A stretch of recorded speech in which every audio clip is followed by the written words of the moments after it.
morning and good afternoon, everyone. Once again, I say welcome to a new INISEC event. We are very happy to have you present at this great event. These seminar days are going to be very special, a day full of analysis, and we will be learning different visions of what happened in this historical milestone that was the World War I. This event is organized by INISEC, the International Institute for Global Security Studies, and important international institutions. We want in some way to coordinate and organize different events that fully support the students of our military history master degree, and we want to expand this type of content for all our audience and all interested parties who want to participate. INISEC has always been characterized by being attended to contributing to society with research, analysis, point of view, real experience, studies and investigation of these historical events that mark history and everything related to the security and defense sector. Today, we are going to start a day full of spectacular speakers who will give an incredible presentation of the World War I. At the end, we will have a space for question, please ask in the chat or in the Q&A section. So I want to start by introducing the organization of this event. I would like to introduce you the person who will welcome to open this day, David Caizal, who is the director of the Security and Defense area of INISEC and the director of the International Center for Advanced Research in Security and Defense of INISEC. He is a military historian and expert in international geostrategic and jihadist terrorism, membership in research project in support of the Cuban Armed Forces veterans, membership in support of the Association of the United States Army, analyzing international geostrategic and terrorism, homeland intelligence, security, Israel. He collaborates as a military history with Vietnam veterans of the American and veterans foreign wars. So, David, welcome, and the audience is all yours. Muchas gracias, Laura, por la presentación. Ante todo, pues quisiera también dar las gracias y la bienvenida a todos los que nos están escuchando a este seminario, a estas jornadas internacionales de Vencedores y Vencidos en análisis a la Primera Guerra Mundial. Ante todo, para los que no me conozcan, soy el profesor David Caizal, director del área de seguridad y defensa de INISEC y director del CIA, el Centro Internacional de Investigación Avanzada, en la que se engloba el grupo de investigación de historia militar y en la que también se enmarca este evento académico internacional sobre la Guerra Mundial de 1914 a 1918. La Primera Guerra Mundial, como bien sabemos, no es una novela de aventuras, es una gran tragedia. En estas jornadas de historia militar hemos querido analizar cuáles fueron las causas y consecuencias de la Gran Guerra en los frentes de batalla, aéreos, terrestres y navales, también analizando la neutralidad española y la guerra en la retaguardia, entre otros muchos temas que podremos ver y analizar a lo largo de estas jornadas.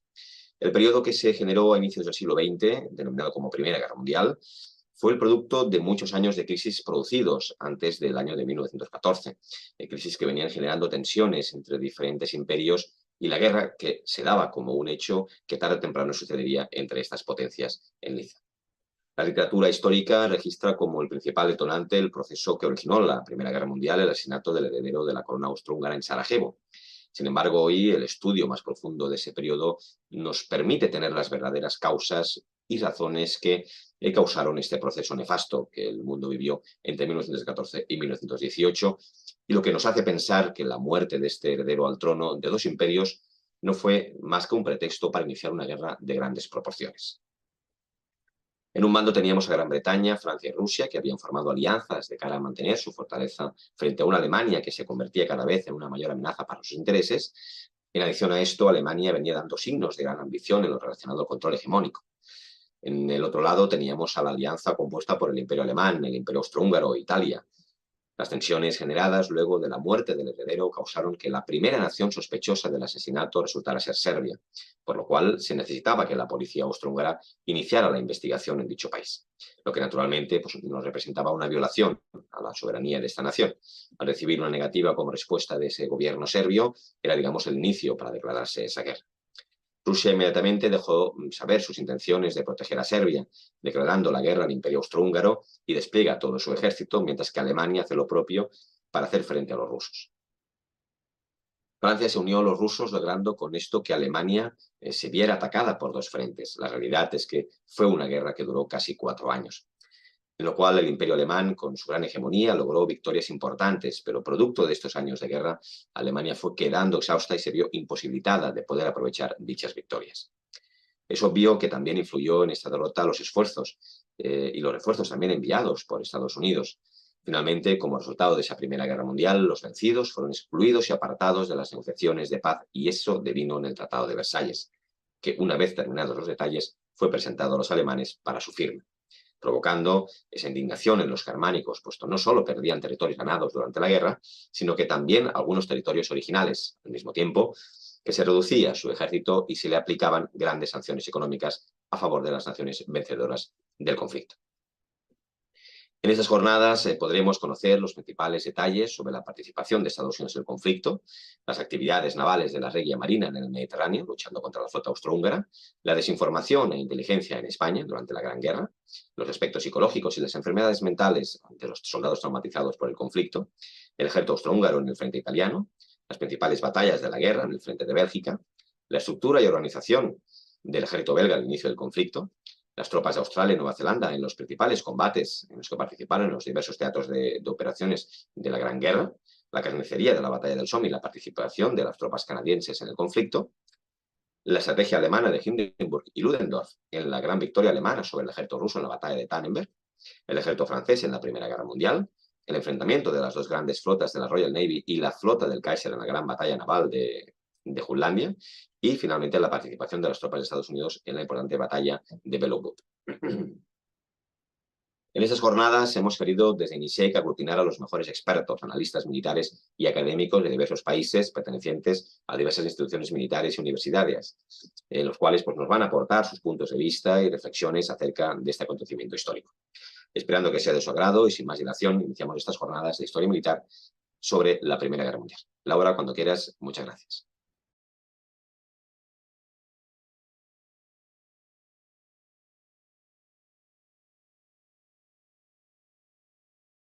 So we turn it over to our next speaker, Dr. Tyler White. He is Associate Professor of the Practice and Director of the National Security Program at the University of Nebraska.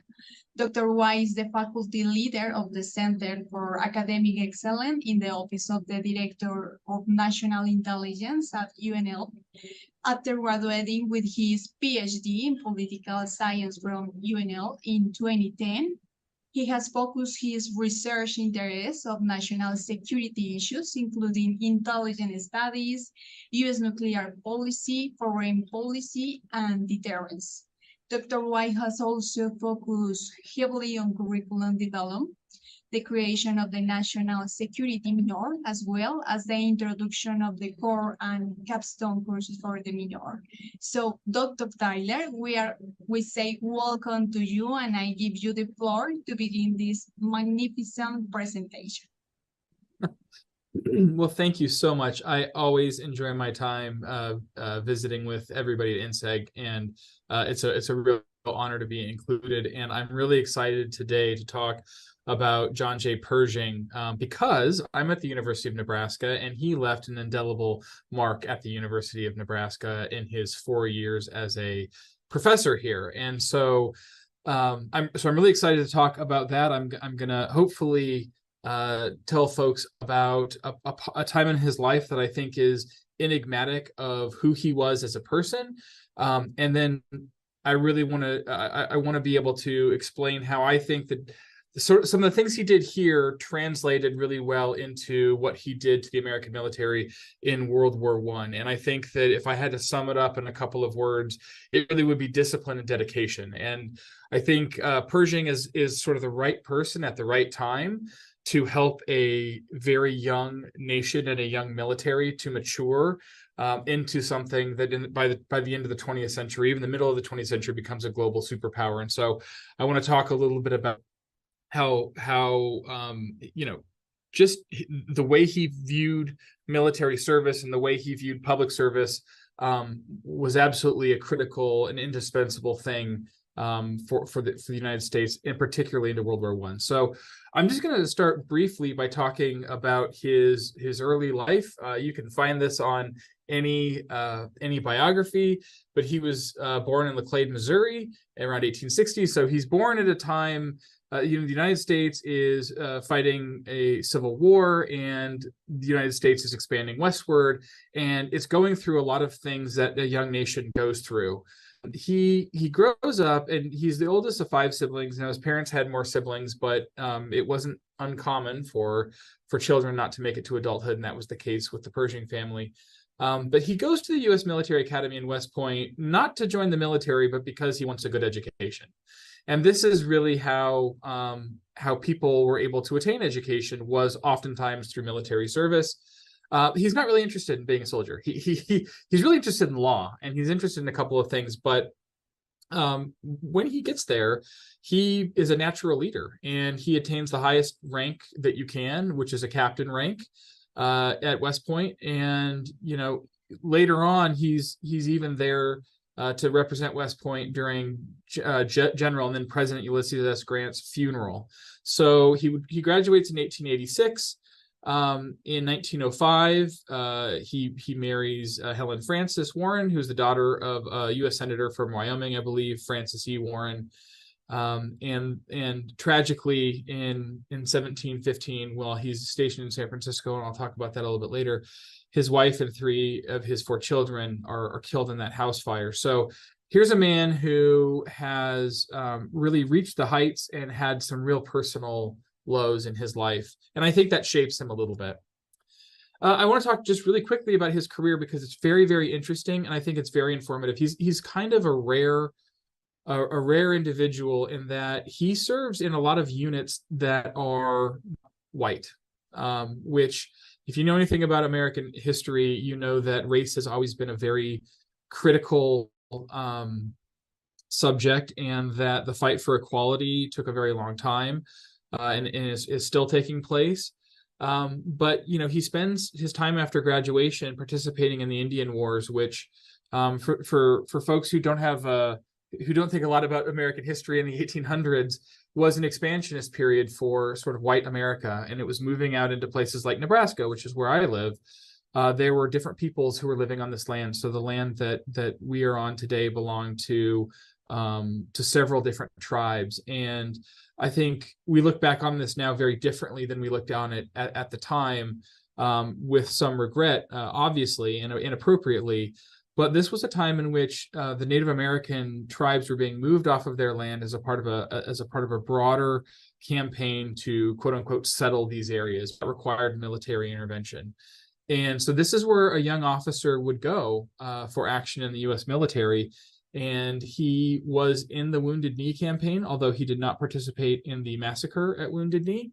I think you'll find with Pershing, he is around a lot of instances in which there are very controversial things that are done. In Indonesia is another one. He's never a part of those things, and in fact, in his experiences in those areas, he shows an uncommon level of respect and dignity for people, even the people that they're fighting, which I think is something I didn't really know much about Pershing until I was digging in a little bit deeper. After he leaves UNL, and I'm going to talk about his time here in just a minute, he leads the 10th Cavalry Division, which was they were called Buffalo Soldiers. And Buffalo Soldiers were named that because the Native Americans, they were all African American units. And Native Americans called them Buffalo Soldiers because they likened their curly hair to that of the bison that lived on the plains. And this was up in Montana, and this was an area in which he excelled in really getting the best out of his troops. It does him no favors, though, when he returns to West Point, because leading a group of African Americans was considered very, I suppose, low class, if you will, and he was given a very unfortunate nickname, that a word we don't say here, which was later turned into Blackjack. And his willingness to lead Black troops.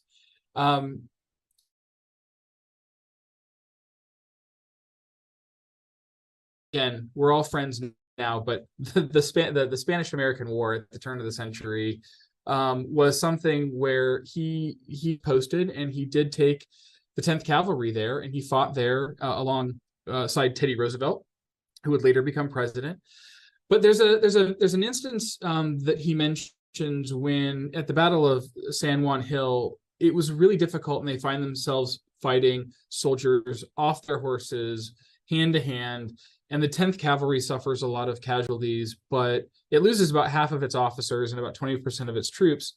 But the Spanish suffer even more. And one of the things that he notices is once the fighting is done, his men are going along to fallen Spanish soldiers and offering them water and offering them medical attention and offering them help. And it was a kind of dignity in a lot of ways that he fostered.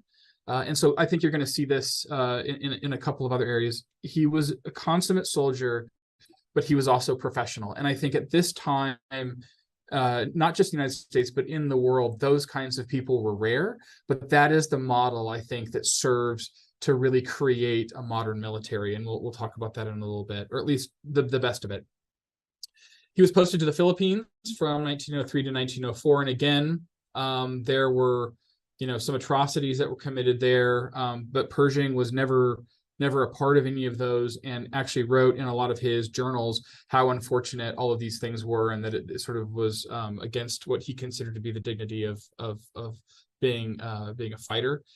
In 1905 to 1906, he was sent as an observer to the Russo-Japanese War, which I think is fascinating. If you look at his career, he is going all over the place. So he's not just in the United States; he's going into the Pacific as well, which is, if you think about what the turn of the century travel was like, it took a long time to get to places, and it was very remote. So he spent a lot of time out there kind of by himself leading people.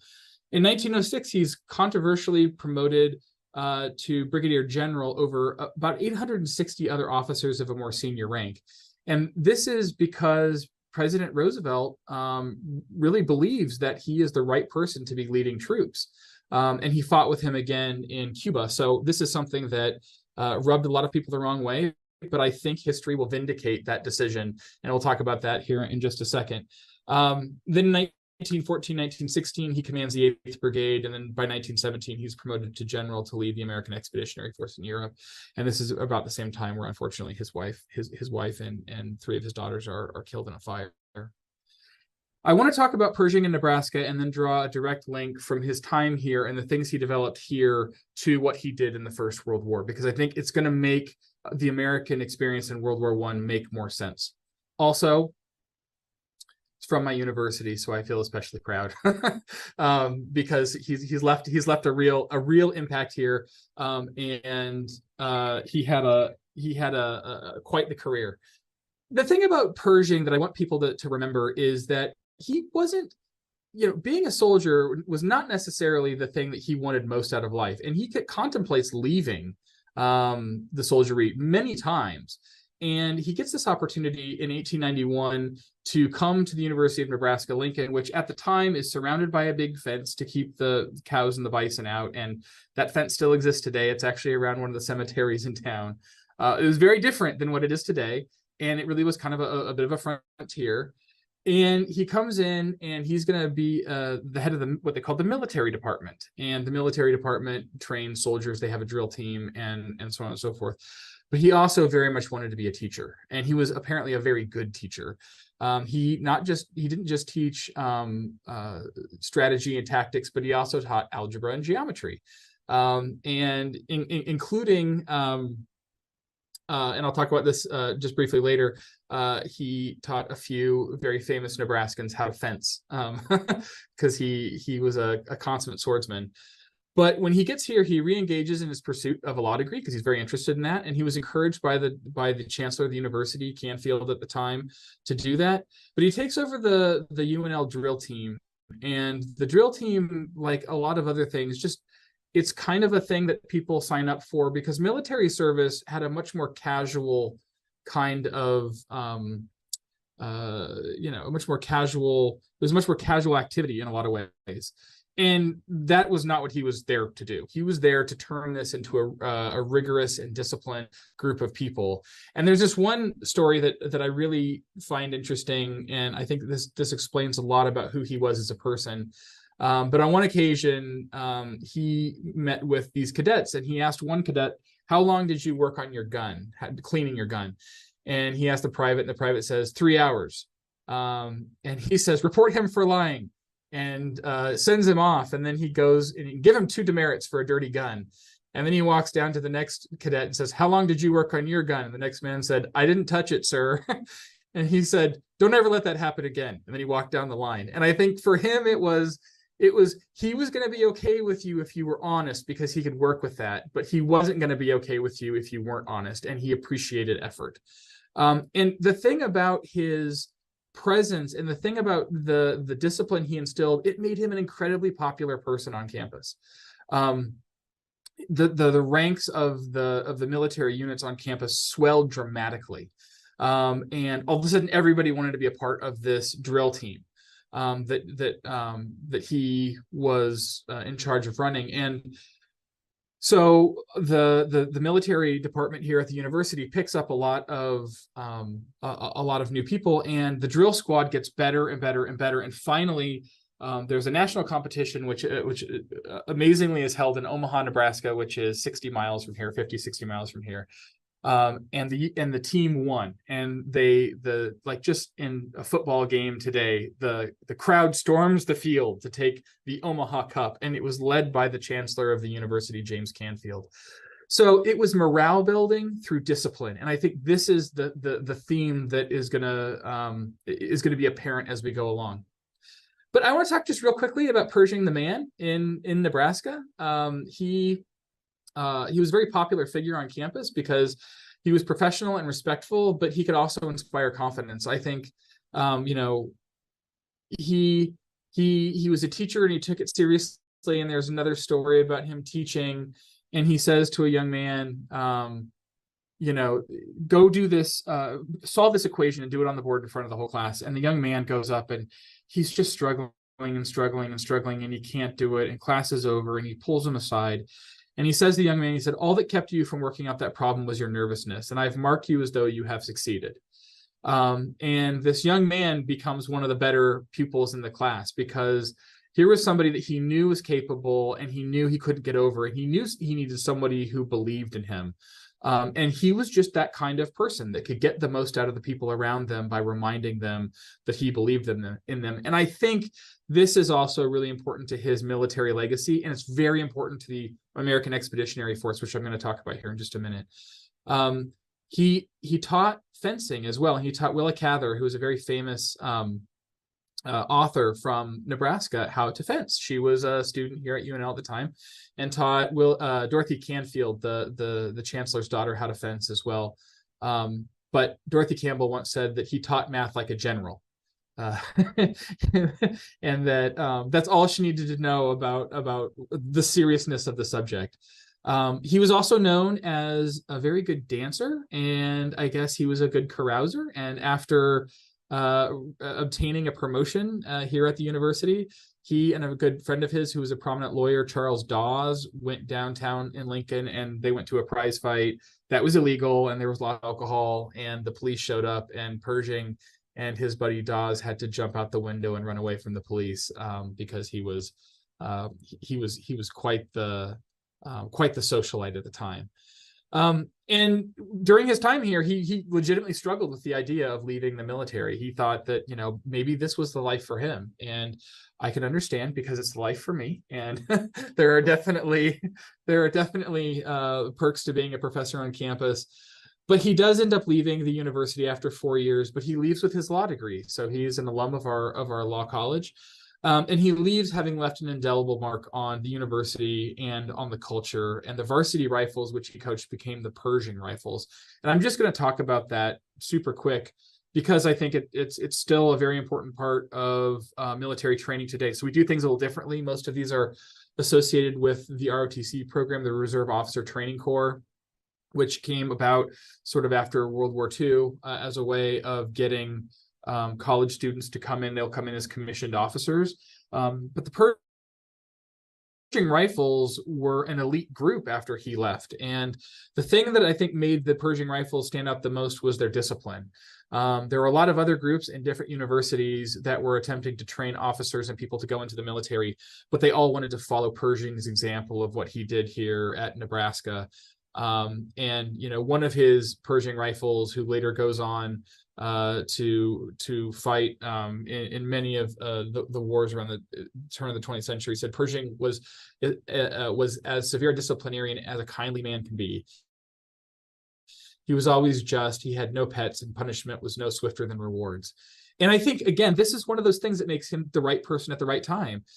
He strips out in the Varsity Rifles the old traditions of promoting cadets inside through that had political connections or who were popular.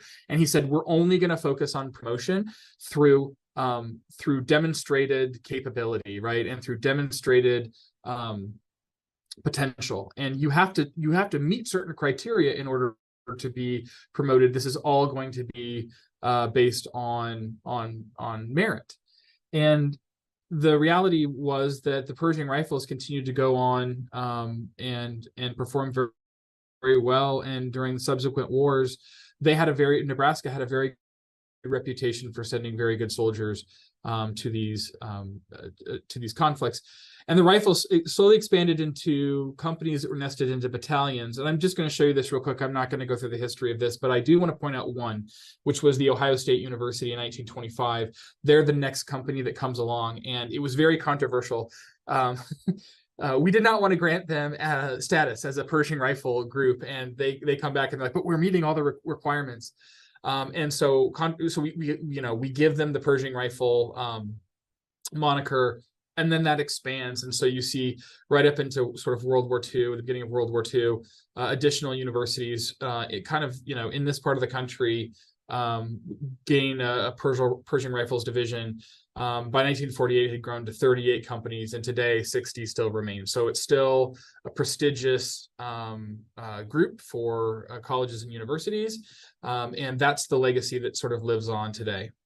Okay. Now, to talk about World War I, I gave you a brief history of what he was doing in between his time here and in World War I. But I hope that the themes that I'm sort of hinting at here, that sort of discipline and steadfastness become really evident in his role in World War I. Now, I'm sure that other people are going to talk about battles and tactics and so on and so forth. But what I want to talk about here is the way that Pershing creates sort of the modern American military through the First World War. And as you know, the Americans come in very late in the war. This is a pattern with us. We like to show up when we're ready, I guess, in the First World War and Second World War. But the reality was the U.S. military is very small, and it's still kind of undisciplined. And you're getting these pockets of organization here and there. But now all of a sudden, the U.S. military is being asked to do much more than, chase Pancho Villa along the Mexican border, or pushing westward, or fighting some of these smaller engagements and smaller wars where smaller companies can be used. What the United States is being asked to do is to be a full-fledged participant. At least that's what we think we're supposed to do. A lot of the allies don't see it that way. A lot of the allies are kind of like, yeah, send your folks over, and then we'll put them into our units and our battalions, and then that's how we're going to use them. And this is what became known as the amalgamation controversy. And the amalgamation controversy is just that Allied forces wanted to amalgamate U.S. expeditionary forces. The French and the British both wanted to take our units and just fold them into their militaries. And when President Wilson is trying to get involved in the war, he's kind of okay with this idea, but Pershing at this point has been promoted to run the American Expeditionary Force.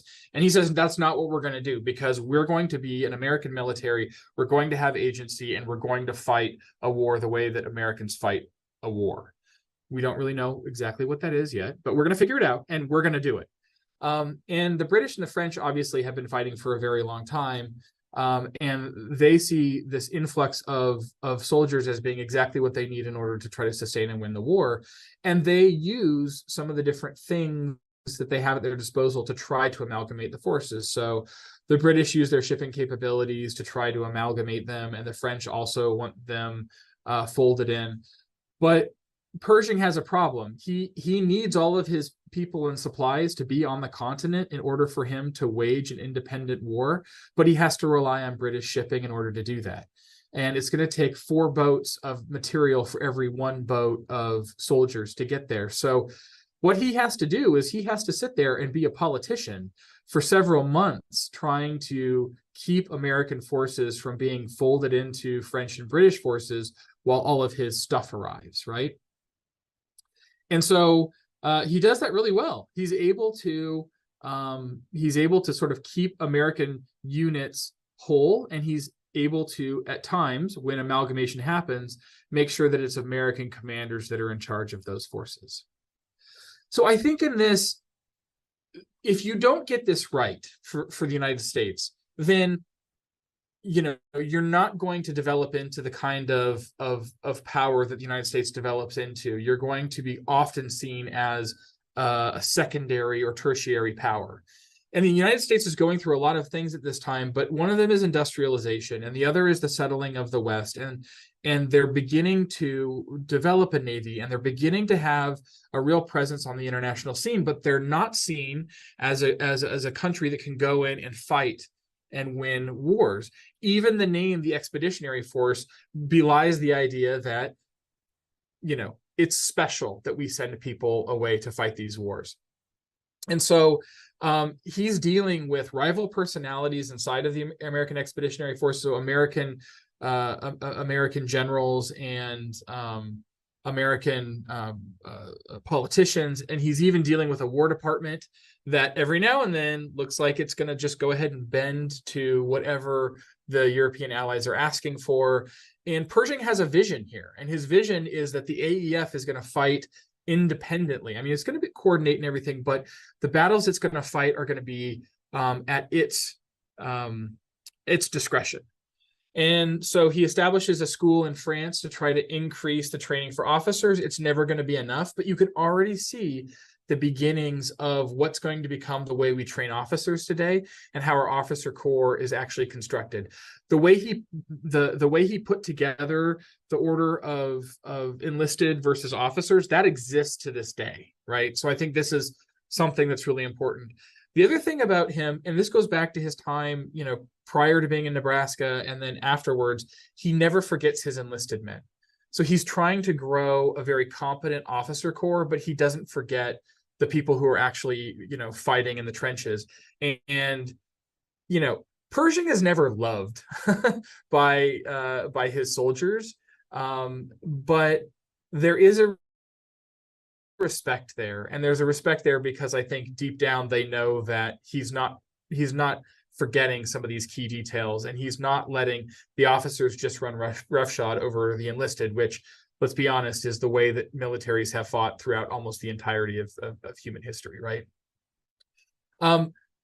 The thing about this period, though, that I think is so important as he's trying to engage the Allies and maintain some sort of independence for the AEF, and as he's trying to ameliorate a lot of the problems that are happening internally within the U.S. Military, which a lot of it is dealing with politics and dealing with the War Department, what he's doing is he's sewing together a system that is going to allow the U.S. military to transform from an expeditionary force into a real military that is consistent with global status. And he's having to learn to teach people how to fight, and he's having to learn how to fight. So this is the making of an army. This is what's happening. And one of the things that, again, is key is his enforcement of standards. We're going to drill. We're going to dress well. Even the little things, all the way back to the varsity rifles. You're seeing him implement those kinds of changes at the military level in the AEF. And it's about making a professional army. It's about making a professional and competent army that's resilient and that can fight on its own terms. He keeps a promise to run a clean army. This is one thing that I'm always, I've heard multiple stories of U.S. military officers who are always like, yeah, we set up with the Australians, and the first thing that they put out, where we're setting up our tents, is they put up a bar. A lot of other military traditions are much looser than what became of American military traditions. The Navy is famous for outlawing alcohol altogether. This is where we get a cup of Joe, right, named after the admiral that made all the ships dry. And Pershing kind of does this, right? I mean, he outlaws things that were common in other militaries. Brothels were common in other militaries, and he outlaws that. He does his very best to curb alcohol. Apparently, it does get harder to do that in the winter when it gets cold. But he is attempting to run a professional and clean army with discipline. And then he's formalizing relationships between the officers and the enlisted in a way that created a structure that people could understand, and they understood that promotion was based on merit and not who you knew. And that meant that everybody now had a stake in their own performance and the performance of their units, which is really, really important. One thing that the British and the French tended to notice about the Americans was we were very hard on our equipment. I think they looked at us like, how they're wearing their horses out, they're wearing their guns out, they're just, they're not experienced with managing their equipment. And Pershing put a big emphasis on, like, take care of your stuff, right? You're gonna look nice, you're gonna keep your spaces clean, you're gonna march into formation, and you're gonna clean your rifles, and you're gonna take care of all the stuff that we just spent a whole bunch of money transferring from the United States over to Europe. He also sort of refused to adopt the European trench warfare mentality. Now, I think you can look at this a bunch of different ways, but I think from his perspective, he comes over and he's like, that's not how we're going to fight. That's not how we've ever fought. And if we amalgamate and we go into the British or the French military, that's what they're going to ask us to do. And I want to fight in open field, right? We're an open field, fast moving army. And they suffer terrible losses in their insistence on doing this. But they learn a lot as well. And this is another key thing that militaries have to do, which is they have to be able to learn as they're executing. And he absolutely is able to fold a lot of the lessons learned from the pain and the blood that spilled on European soil into better fighting strategy. So I want to talk about, I have 2 slides left. And this is where I think a lot of this stuff sort of comes together. So you have somebody who comes in and wants to organize a military in a way it's never been organized before, to push back against allies who don't take us very seriously, and in a lot of ways to push back adversaries who don't take us seriously. The Germans did not take us seriously at all. And there's a couple of things that happen when America finally begins to fight in the war. There's a German offensive to drive the British and the French back across the Seine and the Marne. And they were like 40 miles, they were within 40 miles of Paris. But the Battle of Belleau Wood, I think, is one of the most underrated battles in American military history, because it is a battle that we lose a lot of people. But it's a battle that shows that the Americans have arrived as a fighting force. And it does something else. We take tremendous losses at Belleau Wood. But what it does to our allies is it makes them understand the lengths we're willing to go to win a war, and that there were near suicidal, it's described in a lot of history books as near suicidal commitment to winning that battle. And it gives Germans pause, it gives our allies confidence, and it gives America stake in the war. And by July and August, by August 6th, you had 8 full-strength American divisions that were beginning to start pushing Germans back through their defensive positions back to the Seine, and really, by the time the war is almost over, the Meuse-Argonne offensive, this was a culmination of everything that Pershing had put together. There were 600,000 American troops involved, and it was really only halted by armistice. So the Americans began to move, and as they began to move, the bloody lessons that they learned, the discipline that they had gained, and the confidence in a lot of ways that I think Pershing was instilling in his forces really began to pay off. So what's his legacy? How do we think about Pershing at the end of the day? I was so happy to do this project, actually, because some of the military history around World War I has always been really interesting to me, and Pershing has always been interesting to me.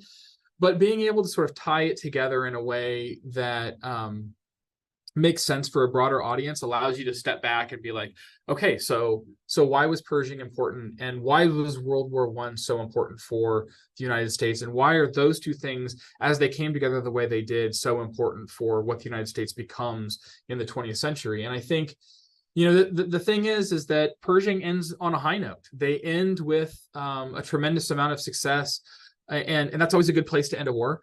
But the AEF got better with every single offensive, and they were able to show improvement, and they were able to gain the respect of a lot of their European allies. But at the end of the day, he solves a lot of problems because he's pragmatic and he's got discipline at the forefront.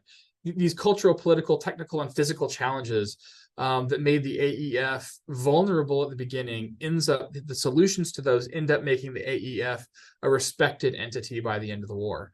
And where the Allies oftentimes dismissed American contributions, it was now totally clear that the Americans could fight competently and could fight with skill. And I don't think any of this is possible, and I don't think anything that comes after World War I, because of the success and because of the way that he organized under fire, that a lot of this begins to instill the structure and the institutions inside of the U.S. military that turns the AEF into the U.S. military that we know today. So Pershing, I think, is the right guy at the right time, and I think that he, like I said, he wasn't beloved by all of his soldiers, but he gave a nation something that it badly needed if it was going to be more than just a frontier. And he gave it a structure and a military that would allow it to be respected and allow it to compete in the rest of the world. So that's kind of what I have on Pershing. And I know we're aiming for 35 minutes, so I've got you 45 seconds and change. But yeah, I'm happy to entertain any questions to the best of my ability here. Thanks again. Excellent. Thank you very much for this really amazing presentation. It was really interesting topic. I think that it was inspired for everyone and for all our students that we have in INISEC. Well, thank you very much. That's very kind. Okay, so we have some questions, of course, questions that some of our students sent, and we are going to answer one of them. So I just like to hand over to David to get your start with some questions from the audience. David, ¿qué te parece si iniciamos con las preguntas que tiene la audiencia? Pues empezamos con la primera de las preguntas que nos han enviado los alumnos. La primera dice así: en 1917 el general Pershing ayudó a transformar el ejército norteamericano en tiempos de paz, compuesto por 220.000 soldados y oficiales. Al cabo de 18 meses, Pershing y 2 millones de estadounidenses estaban luchando en Francia. Ayudaron a los aliados a cambiar el rumbo de la batalla de la Primera Guerra Mundial contra las tropas alemanas y forzar la rendición. Bajo tu análisis, ¿cuál fue la importancia del general Pershing en la organización y liderazgo de las tropas norteamericanas en el frente europeo durante la guerra? Okay, we have the first question. It's a little long, I think, but it's talk about in 1917, Pershing helped transfer the peacetime U.S. Army of 220,000 soldiers and officers. Within 18 months, Pershing and 2 million Americans were fighting in France, and they helped the Allies turn the tide of the World War I, battle against German troops and forced surrendered. But the question for that is, what was General Pershing important in the organizing and leading American troops of the European front during the war? Yeah, so great question. If you look at this period of time in which Pershing goes over to Europe, he's set there prior to us really being able to put troops there, right? So there's two things going on. Thing number one is, how do we mobilize at home? And how do we draw in a whole bunch of people? Because the way that the American military for a very long time had operated up until this point, right, is it's much smaller units. And these smaller units are engaged, in frontier battles, and Now what you need is you need a whole army, and you need a whole army to be able to work and move in one direction, which is not something that we had really done. You saw it a little bit in the Civil War, but even then, this kind of coordination in what really was kind of the first modern war is really important. So while they're finding the men and they're conscripting or they're getting volunteers in the United States, there's a process that they have to go through where you get them in, you do some rudimentary training, you get them over to Europe, and then you start building this large force. I think I would kind of go back a little bit to this amalgamation, the amalgamation controversy, and say that what Pershing was trying to do was very much to try to make sure that his army was going to be the thing that was going to be present and be able to fight, but he needed time in order to do that. And there's a tremendous amount of pressure on him from both the French and the British to just go ahead and start inserting the people that he's getting from the United States into their units. Because what the French and British really wanted was to replenish losses. Because by this time in the war, they have been bled almost white. I mean, the units are a shell of their former selves, and they see American forces as being able to replenish those losses where they couldn't replenish it with their population. And Pershing doesn't want to do that. Pershing wants the United States to fight as the United States. And so I think in a roundabout way of sort of answering this question, Pershing is an old saying, you have to walk and chew gum at the same time. Can you do two things that, require different actions at the same time? And so I mentioned that officer training school in France. I think this is one of those efforts of him trying to say hey, when you get over here, it's a little different than what you got over there. And the level of professionalism kind of between the two militaries, there's a gap, and we're at the bottom end of that gap. And we really, and if I'm going to be able to go and credibly say to the French and to the British, and by the way, to my own War Department, that we should remain separate, then I'm going to need to show them that we're professional and capable. And so I think he was dealing with that challenge along with the political challenge in the amalgamation controversy with his allies in order to get a critical mass on the European continent before he could move forward. And I think when you sit back and look at it, that was a tall order, and somehow he was able to pull it off. So I don't know if that gets to it exactly, but I think this question about how you get everybody there and oriented and stay separate is a really interesting one. Complete, a really complete answer. Thank you very much, Dr. Tyler. Yeah. So, nosotros tenemos otra pregunta por ahí, David, de parte de los alumnos. Dice así: hoy en día, ¿cuál es la importancia de la figura del general Pershing en los Estados Unidos? ¿Es un personaje reconocido por el público norteamericano? Okay, we have other question. It's about today, what is the importance of the figure of General Pershing in the United States? Is he recognized figure by the American public? Yeah, so I have to say, this is really funny because I grew up here and Pershing was big in Lincoln, and we had the Pershing Event Center, which is where everybody would go to see concerts. And literally last week they tore it down. So I was like, this is everything around here is named after Pershing. It's kind of funny. No, I think so, he was there's only 2 6-star generals in American history, right? And Pershing is one of those 6-star generals, and they gave him a 6th star. And then they were like, oh, we have to also give George Washington a 6th star too, because he can't be outranked by any other American general. So then they have a ceremony to posthumously award George Washington a 6th star. Yes, Pershing is still a thing. Pershing is still somebody that we think about. I think to our detriment, and I think this is probably true in a lot of places, we don't think about World War I as much as we think about World War II, right? Or we think about the Cold War. And I think that's a function of history. But Pershing is still relevant. The Pershing rifles, I think, is a wonderful tribute to him. And we still see those all over universities. And so that keeps his memory alive. But the legacy that Pershing really leaves is the way he's organized the U.S. military that remains to this day, the way that the general staff works, the way that the professionalization of promotion. So a lot of those things, Pershing is the father of kind of the modern American military, and certainly amongst the officer corps and certainly amongst people in the military, they know who he is and they can appreciate the contributions. So Yes, I mean, as much as we think about World War I, you don't think about World War I in America without also thinking about John J. Pershing. Thank you, Dr. That's a great question. Thank you very much. Yeah, really Mhm. good question. So, Tenemos una tercera pregunta, aunque esa pregunta que nos envió uno de los alumnos, creo que el profesor Tyler White ya nos la ha explicado en sus presentaciones, pero bueno, igualmente vamos a nombrarla. ¿Cuál es la vinculación del general Pershing y la Universidad de Nebraska? ¿Y qué significó la creación de la Sociedad Nacional de los Rifles de Pershing?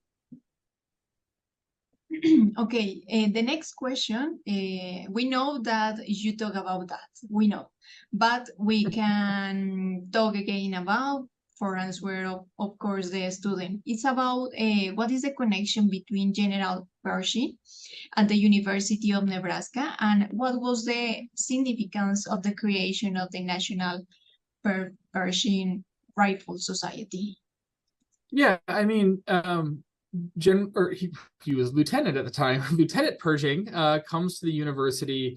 It was an opportunity for him to do something that wasn't soldiering for a while. And again, as I mentioned before, you know, he's kind of on the fence. Like he went to West Point for the education. He didn't go to West Point because he wanted to be a career soldier.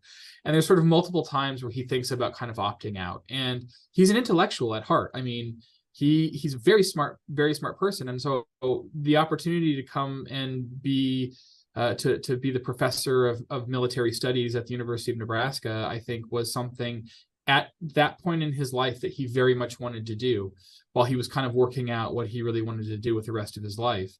But I think that at the end of the day, like everything else that we see with Pershing, he comes into a situation of a lot of raw potential, but not a lot of discipline, right?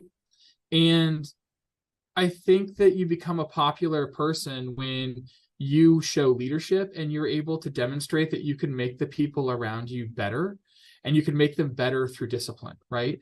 And all the stories that I've read, and the university has some great archives on Pershing's time here, is that he was very fair, right? And we I think take that today as the standard. Fairness being the standard, like there's you're evaluated on your merit. That's not the way that things work for a lot of places and for a lot of time. And he brought in that sense of fairness. And so people could take a look at something that they maybe thought they couldn't do and be like, if I work hard, I have a shot because my hard work is going to be rewarded. And I think that was a real big and brash public figure who came in and exuded that kind of value and those kinds of opportunities for people who didn't necessarily think about it. There was a couple other stories about, you know, getting into the varsity rifles, and, you know, a lot of people didn't show up. They didn't show up. They were busy working, or they were doing this, or they were doing that. And they kind of thought, well, this is something I can kind of do on the side. And he's like, this is not something you can do on the side. If you're going to do this, you're going to do it right. And you're going to perform, and you're going to see improvement, but you got to make that choice. And, you know, to me, those are Nebraska values. Those are the things that people in this part of the country pride themselves on. It's working hard even if you're not seen or recognized. It's working hard and taking care of your community because you realize that you're sort of all in it together. And I think that Pershing exuded those values, and that's why he was so popular here. But he also showed a bunch of kids from Nebraska that they could be something really important. And so I mentioned earlier, you know, a lot of the folks that came from the Pershing rifles or the varsity rifles, when they went to war, they were very well regarded because they had discipline and they had experience. They were better marksmen. They were better at tactics. And I just feel like, you know, this is just me, but growing up here, that's always something we pride ourselves on, is being hard workers. And he got hard work out of the people that served under him. And he showed them grace a lot of times, where a lot of people were just hard on them to be hard on them. And he was hard on them because he wanted the best for them. And they knew that. And I think that's what made it special. Very good answer. Thank you very much, Dr. Tyler. Yeah. Tenemos dos últimas preguntas que nos envían los alumnos. La verdad es que en esta primera ponencia del seminario estamos recibiendo preguntas realmente muy interesantes. En esta cuarta pregunta nos dice así: el general Pershing rehusó poner a los soldados norteamericanos bajo el mando de los generales franceses y británicos, insistiendo que los estadounidenses combatirían por su propia cuenta. ¿Crees que fue esta una buena decisión para evitar pérdidas innecesarias de las tropas norteamericanas en el frente? Okay, the next question is about General Pershing refused to place American soldiers under the command of the French and British generals, insisting that the Americans would fight on their own. But the question is about, do you think this was a good decision to avoid unnecessary losses of American soldiers? Yeah, I think that we can start out the answer by saying war is a terrible thing, and World War I in particular showed us mass carnage on a scale unseen in human history. And I think that, as Claus would say, war is politics by other means. And when you're in that position, I think that you could take a look at it and say, maybe there would have been fewer people lost if the amalgamation plan had happened. But I also think that Pershing is not just fighting for Europe, he's fighting for America's place in the world. And I don't know that he could turn the American military into what it became if he took the amalgamation route. And that could have cost more lives. But, wars are often really terrible outcomes of national will. And I think what he was trying to say is the national will of the United States of America was to be a competent military that was capable of fighting. And the only way to do that was to resist the temptation to, amalgamate the forces into the French and British. So for the reasons that everybody else is fighting for their national pride and prestige, you can say the same thing about the American Expeditionary Force. And you can also take a look at it and say, the only way sometimes to get better in war is to make a lot of mistakes and learn from them. And the unfortunate reality is those mistakes are measured in the lives of your soldiers, of your nation's children. And as hard as that is, I think the situation dictated in his mind a need to have to learn those hard lessons, even if they came at a high cost. If that makes sense. I hope that answers the question. Yeah, really good. Thank you very much.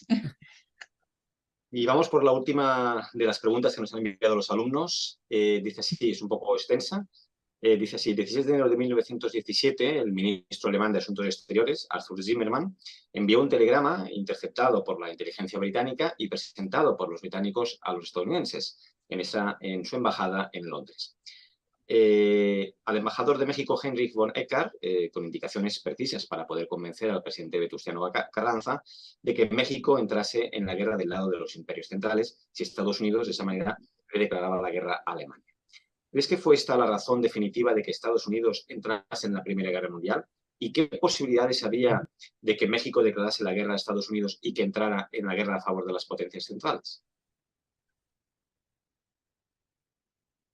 Okay, our last question is about on January 16, 1917, the German Foreign Minister, Arthur Zimmermann, sent a telegram intercepted by British intelligence and presented by the British to the American at their embassy in London, to the ambassador to Mexico, Henry von Eckart, with precise indication to convince President Venustiano Carranza that Mexico would enter the war on the side of the Central Empires in the United States, declare war on Germany. But the question for that is, do you think this was the ultimate reason for the US to enter World War I? And what were the chances to Mexico would declare war of the US and enter the war in favor of the Central Powers? So this is a great question. There are many books written on this. So I'm going to do my very best to try to cover it, in a succinct manner. So here's the thing about the United States of America, and I think it's still true today. Americans are isolationists at heart. They're isolationists at heart that benefit from having a tremendously powerful global position. And I think there's always been this gap, right? American presidents oftentimes have taken a look at this, and Woodrow Wilson became very much an internationalist, right? And I think I look at FDR as well in World War II. They see opportunity and they see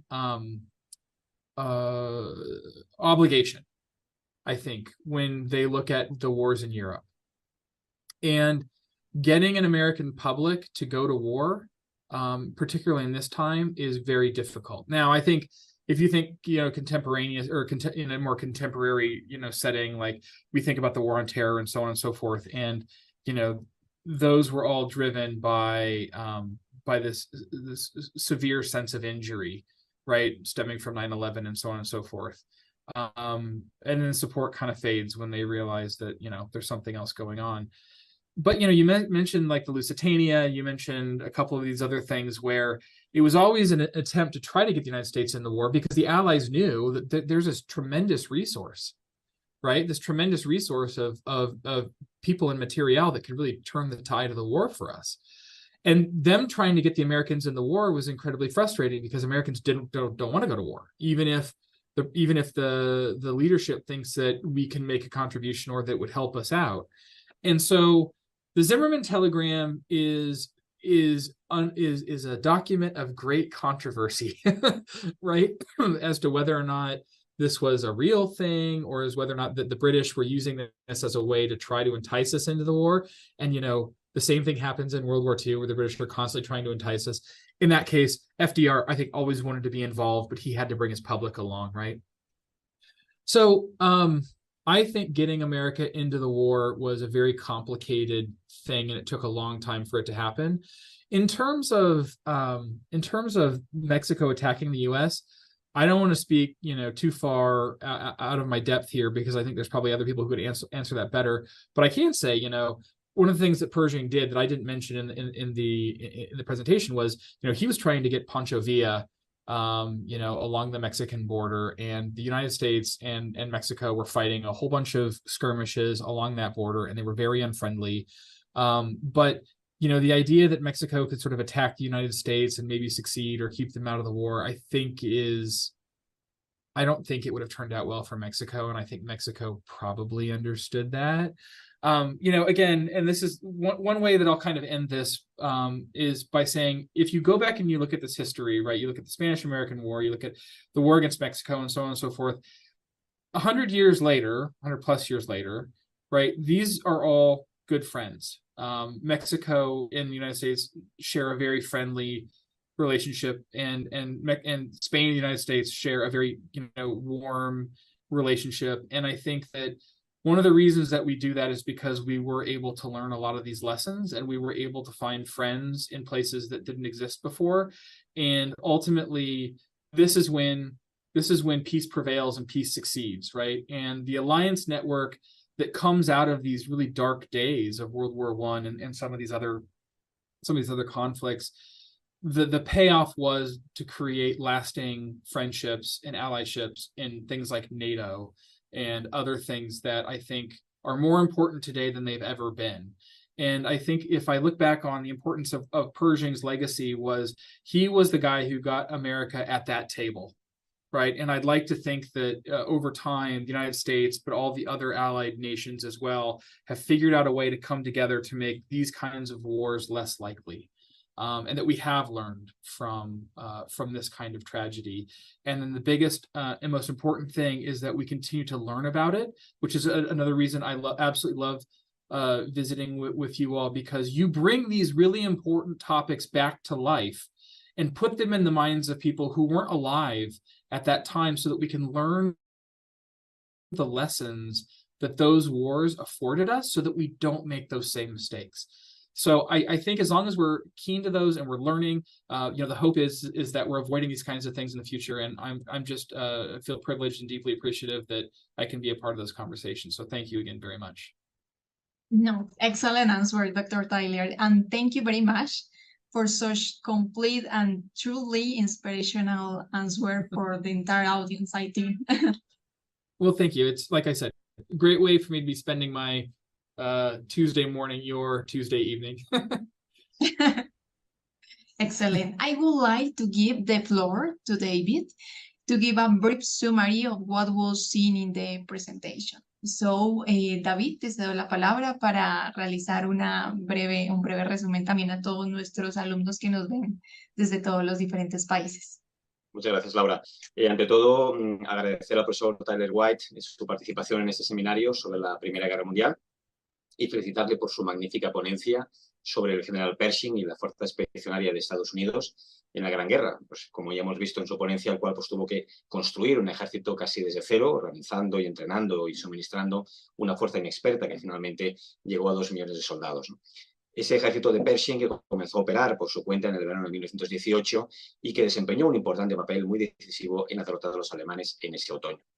El profesor Tyler White nos ha ilustrado con una detallada visión de la vida militar de este importante personaje que es considerado uno de los mejores militares de los Estados Unidos en el siglo XX.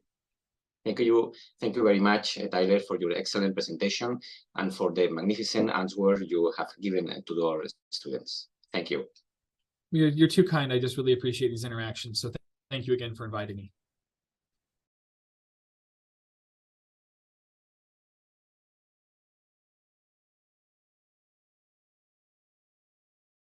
Bueno, le damos el paso a nuestro siguiente ponente, el doctor Eduardo Juárez, es director de la Escuela Internacional de Doctorado de Madrid en INISEC, doctor en Geografía y Historia, es profesor del Departamento de Biblioteconomía y Documentación de la Universidad Carlos III de Madrid, profesor de la Fundación Ortega Marañón, profesor titular de Cultura y Civilización Española en GeoEspaña, profesor de Paleografía y Diplomática de curso de Archivística del Instituto Universitario General Gutiérrez Medallo UNED, profesor tutor del máster La España Contemporánea en el Contexto Internacional del Departamento de España Contemporánea en la Facultad de Geografía e Historia de la UNED. También es profesor del curso de Conservación Preventiva de Documentos, Libros y Material Gráfico del Instituto Universitario General Gutiérrez UNED, profesor de la asignatura Mundo Contemporáneo en el grado de Seguridad de la Universidad Antonio de Nebrija de Madrid.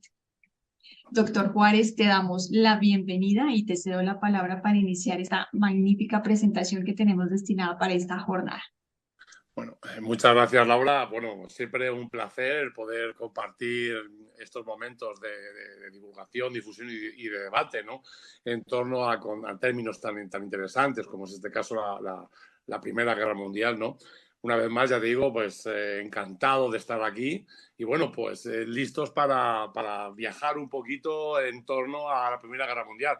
Bueno, ciertamente como español es un periodo histórico que siempre hemos analizado desde la distancia, puesto que en el proceso de aprendizaje y conocimiento asociado al conocimiento, digamos, a la formación de los españoles, de los jóvenes españoles, la Primera Guerra Mundial siempre tiende a ser pues un arcano, ¿no? Algo que ocurrió fuera de España donde España no participó, o al menos así es como uno, que está hablando, lo entendió. Luego ya como investigador y profesional de la historia, uno comprende el papel importante dentro del nivel secundario que tenía aquella España a principios del siglo XX referida al conflicto en el que se ven involucrados la mayor parte de los países de Europa y sobre todo los grandes factores económicos, políticos y militares en el mundo de aquel momento, ¿no?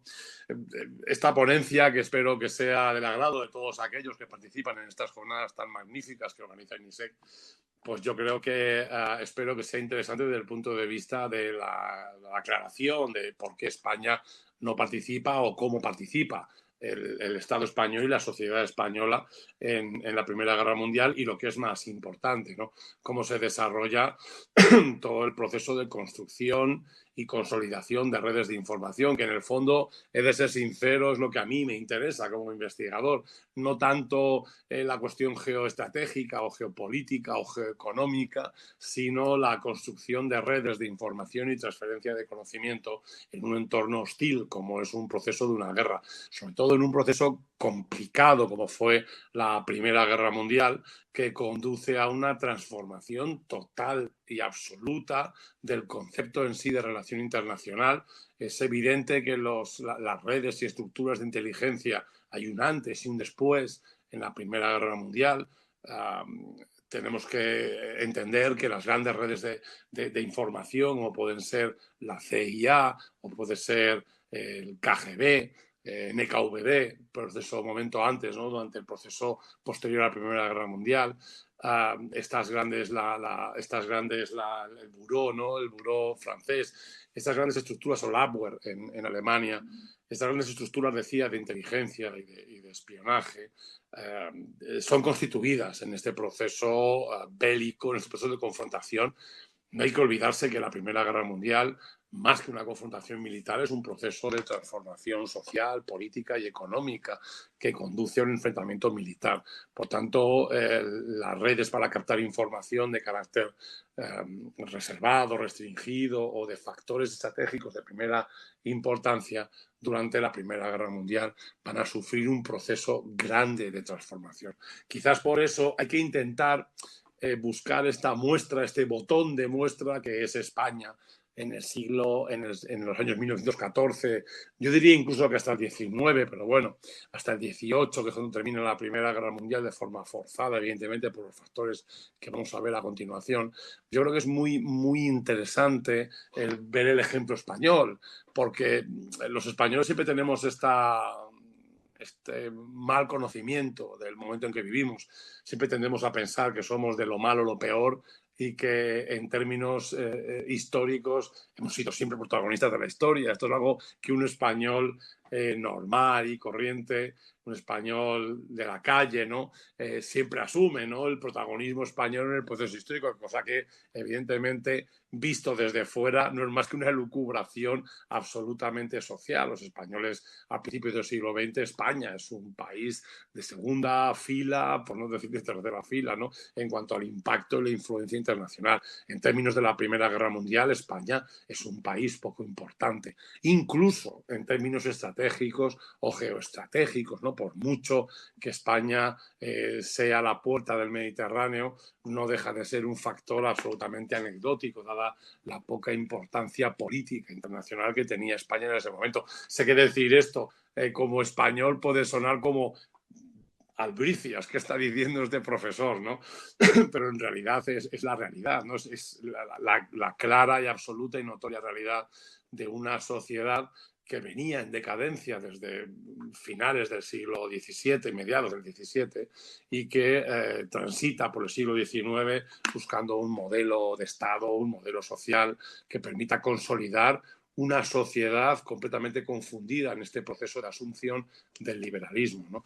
Tanto político como económico, y obviamente la conjunción con el movimiento obrero. Todo esto va a generar una sociedad muy complicada, muy confundida en términos sociopolíticos y económicos, y esto va a provocar que en el momento clave de la confrontación a la que se llega con la Primera Guerra Mundial, me gusta más decir la Gran Guerra, pues obviamente queda claro y evidente que España tiene un papel más que secundario. Si puedes pasar la diapositiva, David, te lo agradecería. ¿Qué ha pasado?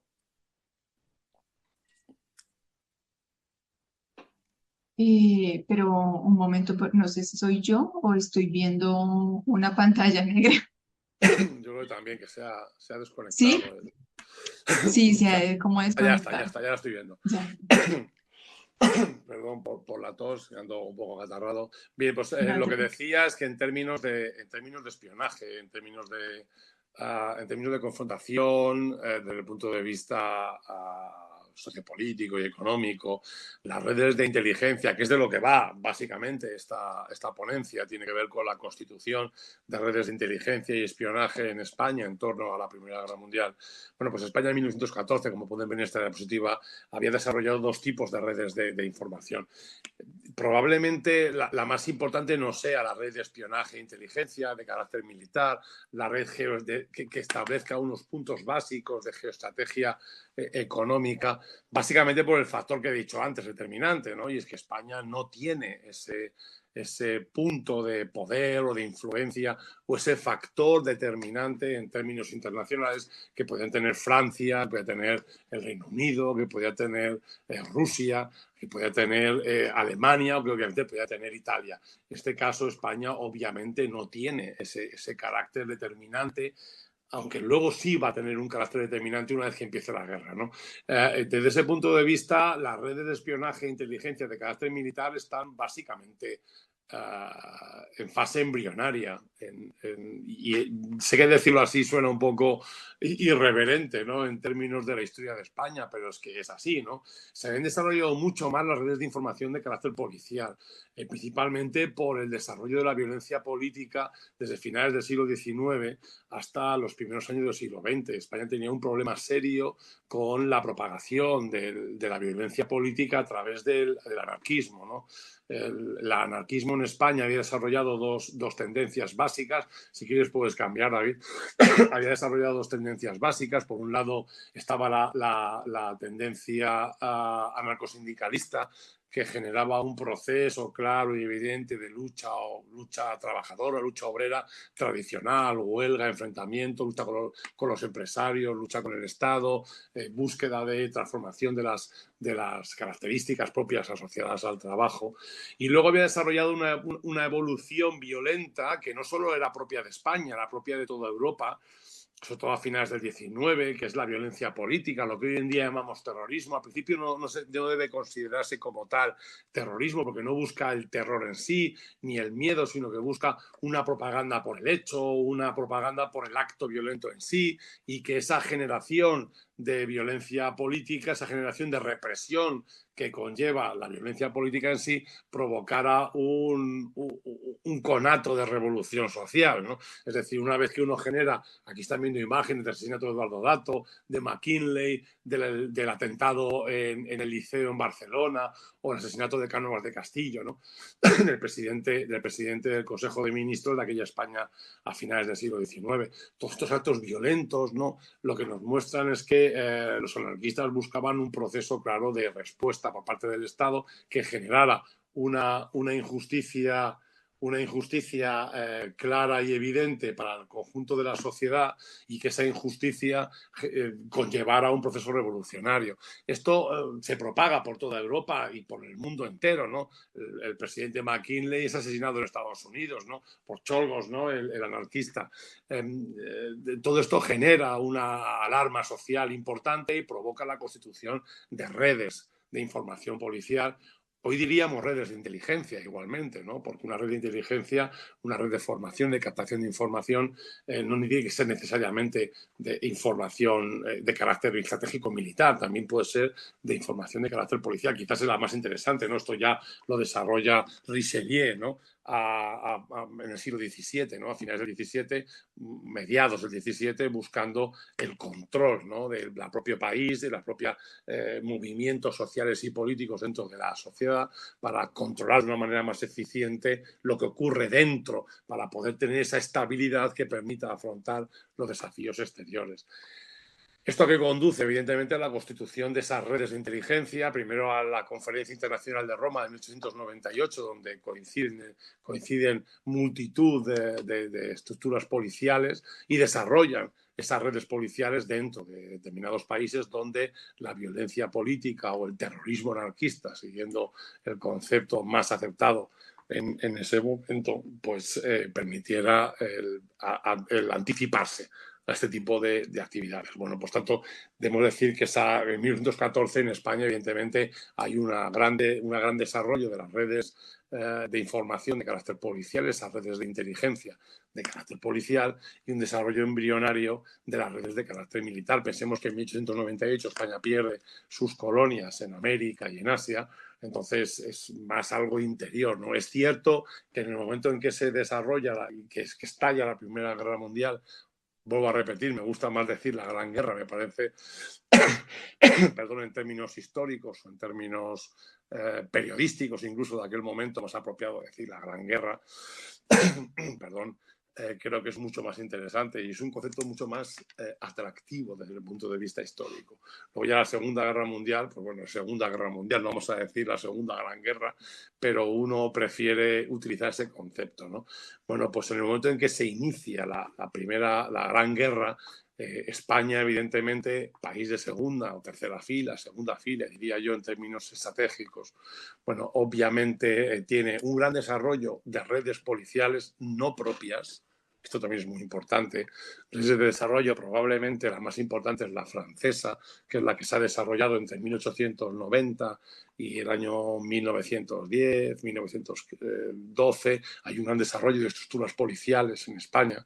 Y luego, obviamente, como he dicho, la red de carácter geoestratégico y militar, que es muy interesante, que es lo que quería decir, perdona por la digresión, quería decir que tiene que ver mucho con el proceso de control del protectorado marroquí, del cual hablaremos ahora mismo, que es uno de los factores básicos de desestabilización de la política exterior española, ¿no?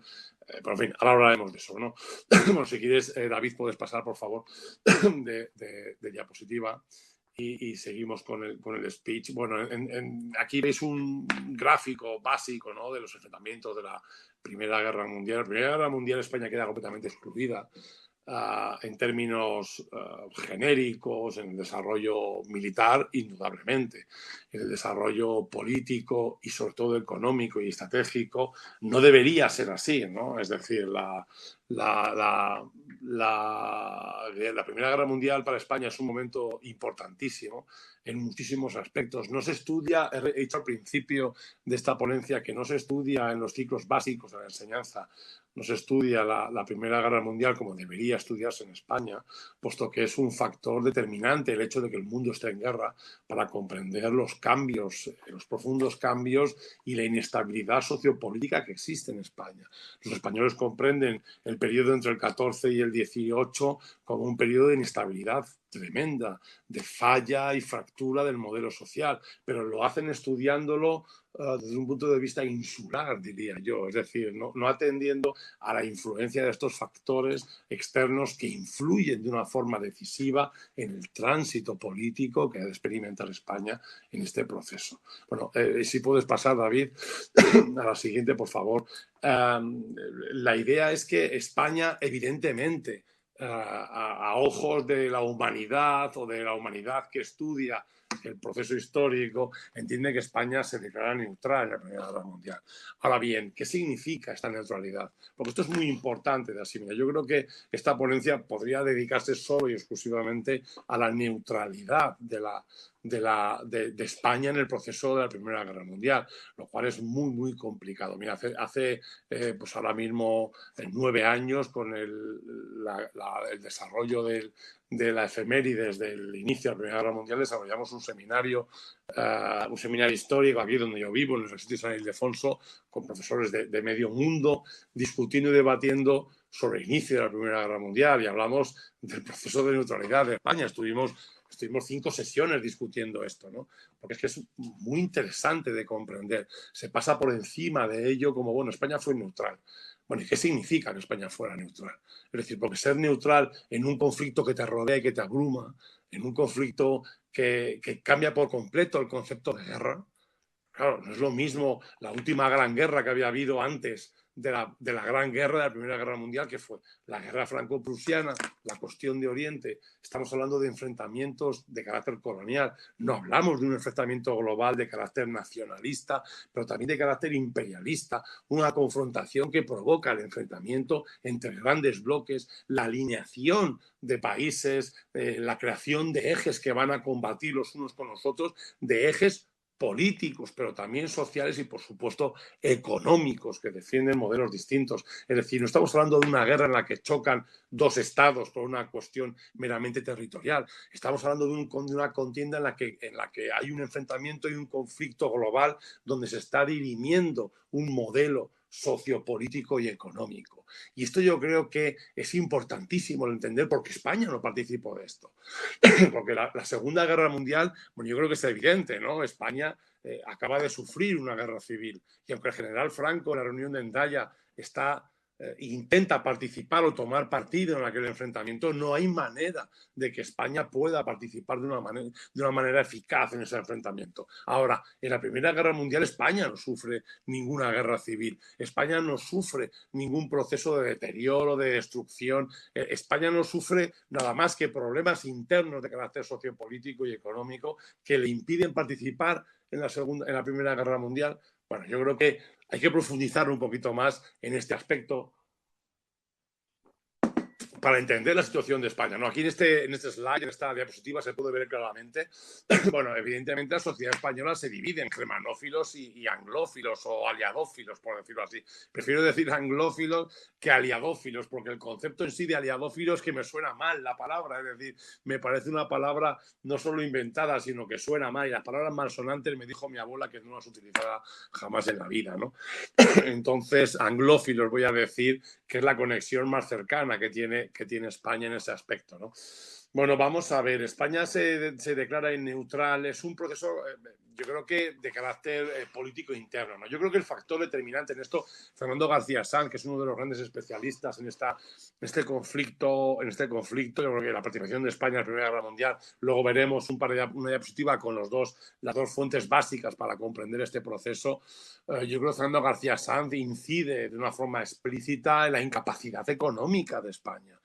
Es decir, no estamos en una guerra en la que vas a participar en un momento determinado, vas a enviar un grupo de soldados o vas a actuar en un momento concreto del proceso o del conflicto bélico. No, estamos hablando de una guerra en la que hay grandísimas movilizaciones,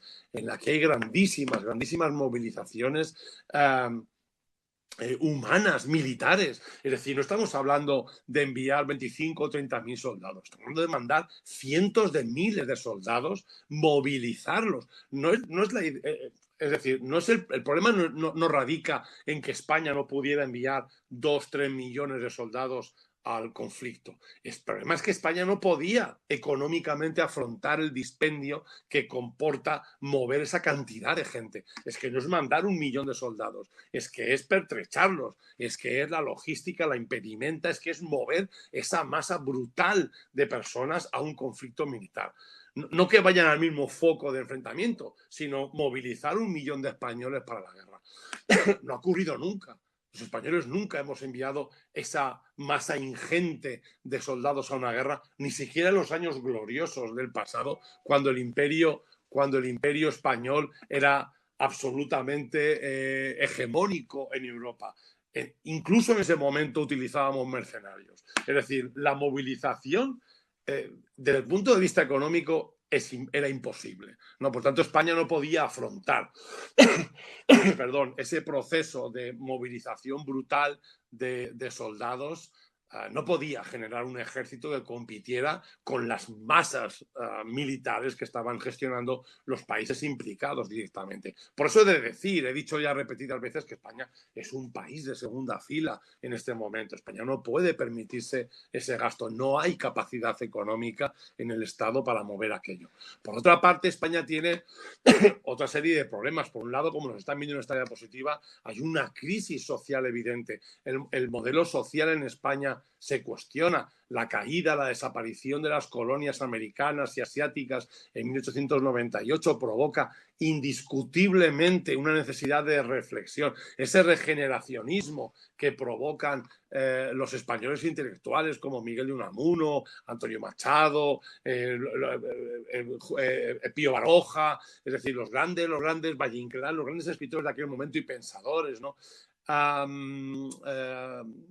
verdad es que hace difícil pensar que en España hubiese una posibilidad de estabilidad política que permitiese centrar todo el esfuerzo de la nación en desarrollar esa capacidad económica de sustentar una masa militar de esas características. Bueno, yo creo que cuando cualquier persona que haya estudiado el proceso de movilización en Estados Unidos en la Primera Guerra Mundial, la idea de los bonos de guerra, es decir, el convencer a la sociedad de que invierta dinero en participar en una guerra en el exterior en la cual no se está implicado directamente porque nadie ha invadido tu país, nadie ha atacado tu soberanía, sino que entiendes que debes luchar para defender un modelo político social. Bueno, pues todo esto yo creo que comprenderá que en aquellos países que existe la capacidad tanto humana, demográfica y económica, lo difícil que es llegar al convencimiento y a la posibilidad de financiar aquello, entenderá que en un país pequeño, en un país de segunda fila como es España, me duele decir eso de segunda fila, pero bueno, en un país digamos, en un escalón inferior, voy a ser más eufemístico, en un escalón inferior al de las grandes potencias en aquel momento, pues debe entender que en España no era factible. Por otra parte, España experimentaba un auge, un proceso de transformación, sobre todo en el modelo de Estado. En España ya habían surgido nacionalismos periféricos, habían combatido o estaban confrontando la idea de nacionalismo español que se había desarrollado durante mediados del siglo XIX. Aparte de eso, el movimiento obrero propugnaba un proceso todavía no tan claro de republicanismo. En 1914 en España el republicanismo hay que reconocer que era minoritario, pero sí se cuestionaba ya desde determinados puntos de la sociedad, determinados lugares de la sociedad, se cuestionaba la idea de la propia monarquía y el sistema político español, ¿no? Así que sumarle dos factores determinantes desde el punto de vista estratégico, y esto sí que es un factor, yo creo que junto al económico, que describe el problema esencial de España en la participación en la Primera Guerra Mundial. Que por un lado es el protectorado de Marruecos. España se ve empujada en 1910, durante la presidencia de José Canalejas, a participar en el reparto de África. A España le cae una lotería de estas. A veces uno dice cuando un regalo no es un regalo, ¿no? Pues cuando te toca ocupar el norte de África en una zona absolutamente compleja para mantener el equilibrio y la estabilidad en el estrecho de Gibraltar, que no caiga en manos de franceses o ingleses, te toca a ti, un país, vuelvo a decir, en un escalón inferior, te toca defender a los intereses europeos u occidentales en el estrecho, controlando el protectorado del norte de África. Entonces España es un país que no tiene ni siquiera capacidad económica real ni humana, ni demográfica, para afrontar la defensa de ese protectorado. Aún así, España hace ese esfuerzo tremendo. No olvidemos que la ocupación del protectorado entre 1910 y 1900, los años 30, contando con los desastres de Anual, el barranco de Río Lobos, después del desembarco en Alucemas, bueno, todo esto genera un coste tremendo económico, social, político y demográfico para España. El protectorado de Marruecos se convierte en uno de los objetivos estratégicos de España. Yo no sé muy bien por qué, porque los recursos económicos no se desarrollan tanto. Tiene que ver mucho con el prestigio político, social y militar, con esa idea quizás del nacionalismo español, de que España sea una gran potencia económica, potencia militar, perdón, y eso provoca la necesidad de que el Estado tome partido en la defensa de un territorio en términos económicos poco interesante y en términos sociales bastante poco agraciado, ¿no? Es muy complicado el tema del protectorado. Y por otro lado está la defensa de la insularidad.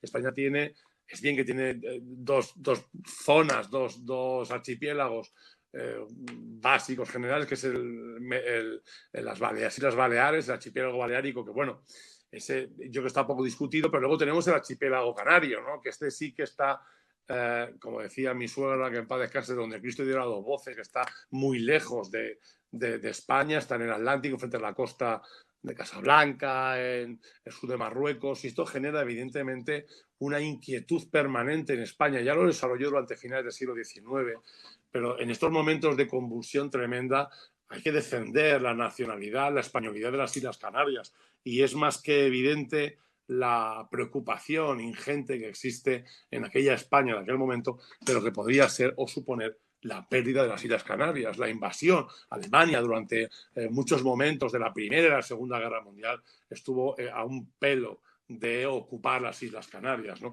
Por tanto, los españoles quizás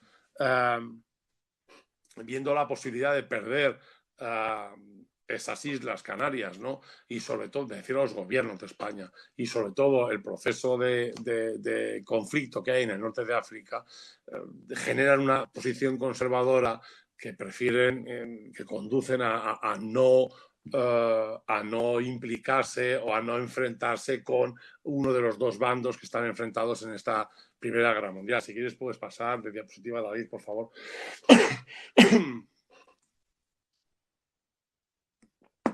El panorama, por tanto, uno cuando ve este mapa de Europa en la Primera Guerra Mundial, en el 14, uno comprende que estratégicamente España tiene un papel, debería haber tenido un papel importante desde el punto de vista estratégico, por lo menos en lo que es el acceso al mar Mediterráneo. Desde el punto de vista militar, la aparición de los submarinos, que de esto hace un uso tanto la Primera como la Segunda Guerra Mundial. Alemania va a hacer un uso estratégico importantísimo de este tipo de fuerza naval.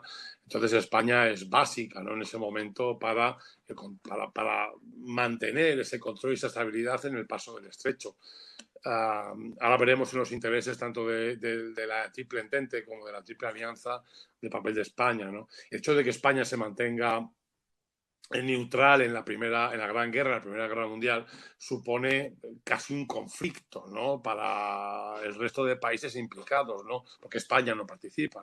Es decir, los recursos de España, por tanto, quedan al albur, ¿no?, del desarrollo político, al qué pasará, al acaso, al ver cómo podemos hacer. Y esto es muy importante porque va a generar la necesidad de penetrar desde el punto de vista de la inteligencia estratégica de los grandes países implicados en la Primera Guerra Mundial en las estructuras políticas donde se toman las decisiones políticas en aquella España neutral. Por eso es importantísimo comprender esto. Es decir, España como Estado no participa, como sociedad no hace otra cosa más que participar. Ocurre igual en la Segunda Guerra Mundial, aunque los españoles vivamos de espaldas a la realidad histórica, ¿no? Es decir, en la Primera Guerra Mundial España participa, claro.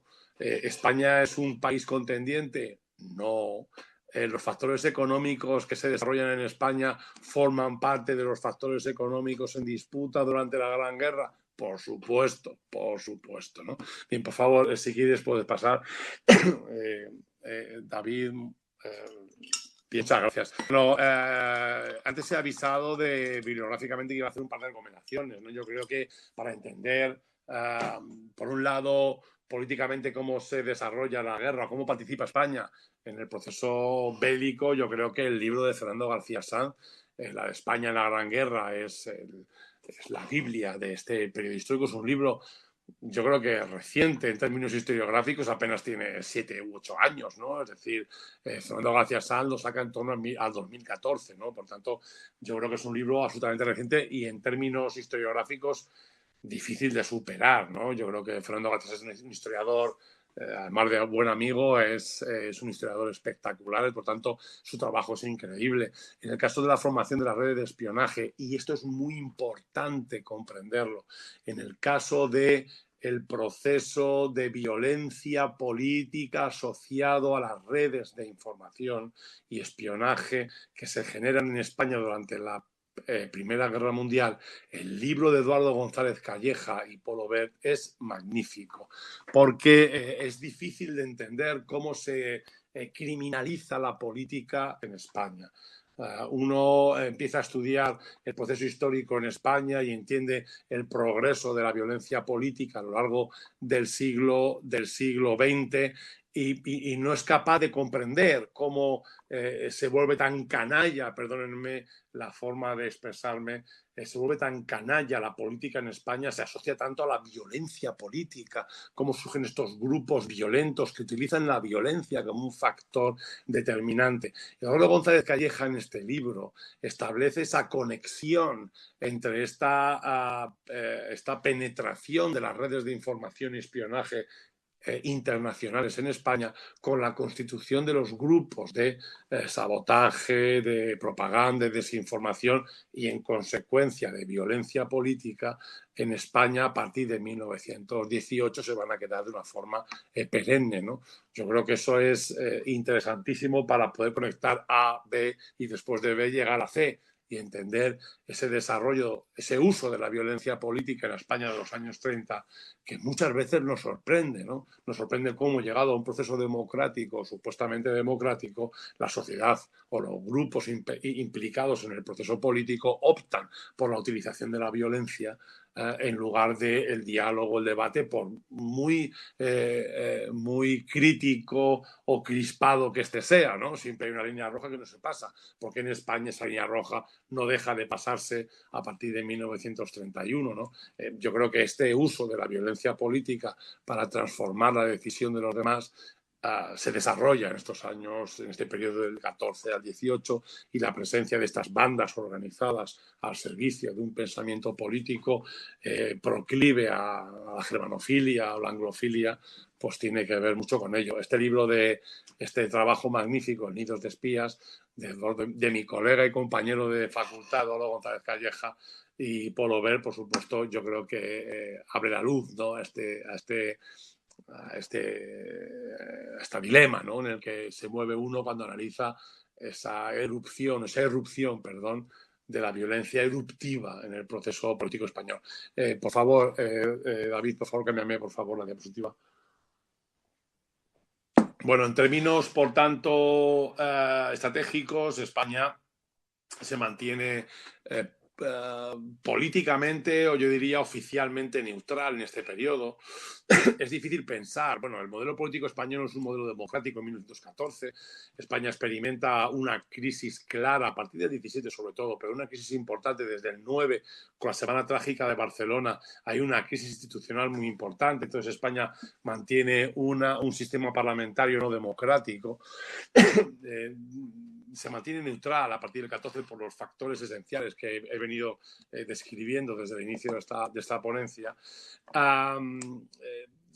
Este planteamiento es lo que nos debe hacer reflexionar acerca de las razones de España, de por qué no participar. El factor económico absolutamente determinante. Siento sonar demasiado marxista en términos historiográficos al decir que el factor económico es el determinante, y claro, yo creo que es evidente, ¿no?, más allá de ideologías políticas o historiográficas, ¿no?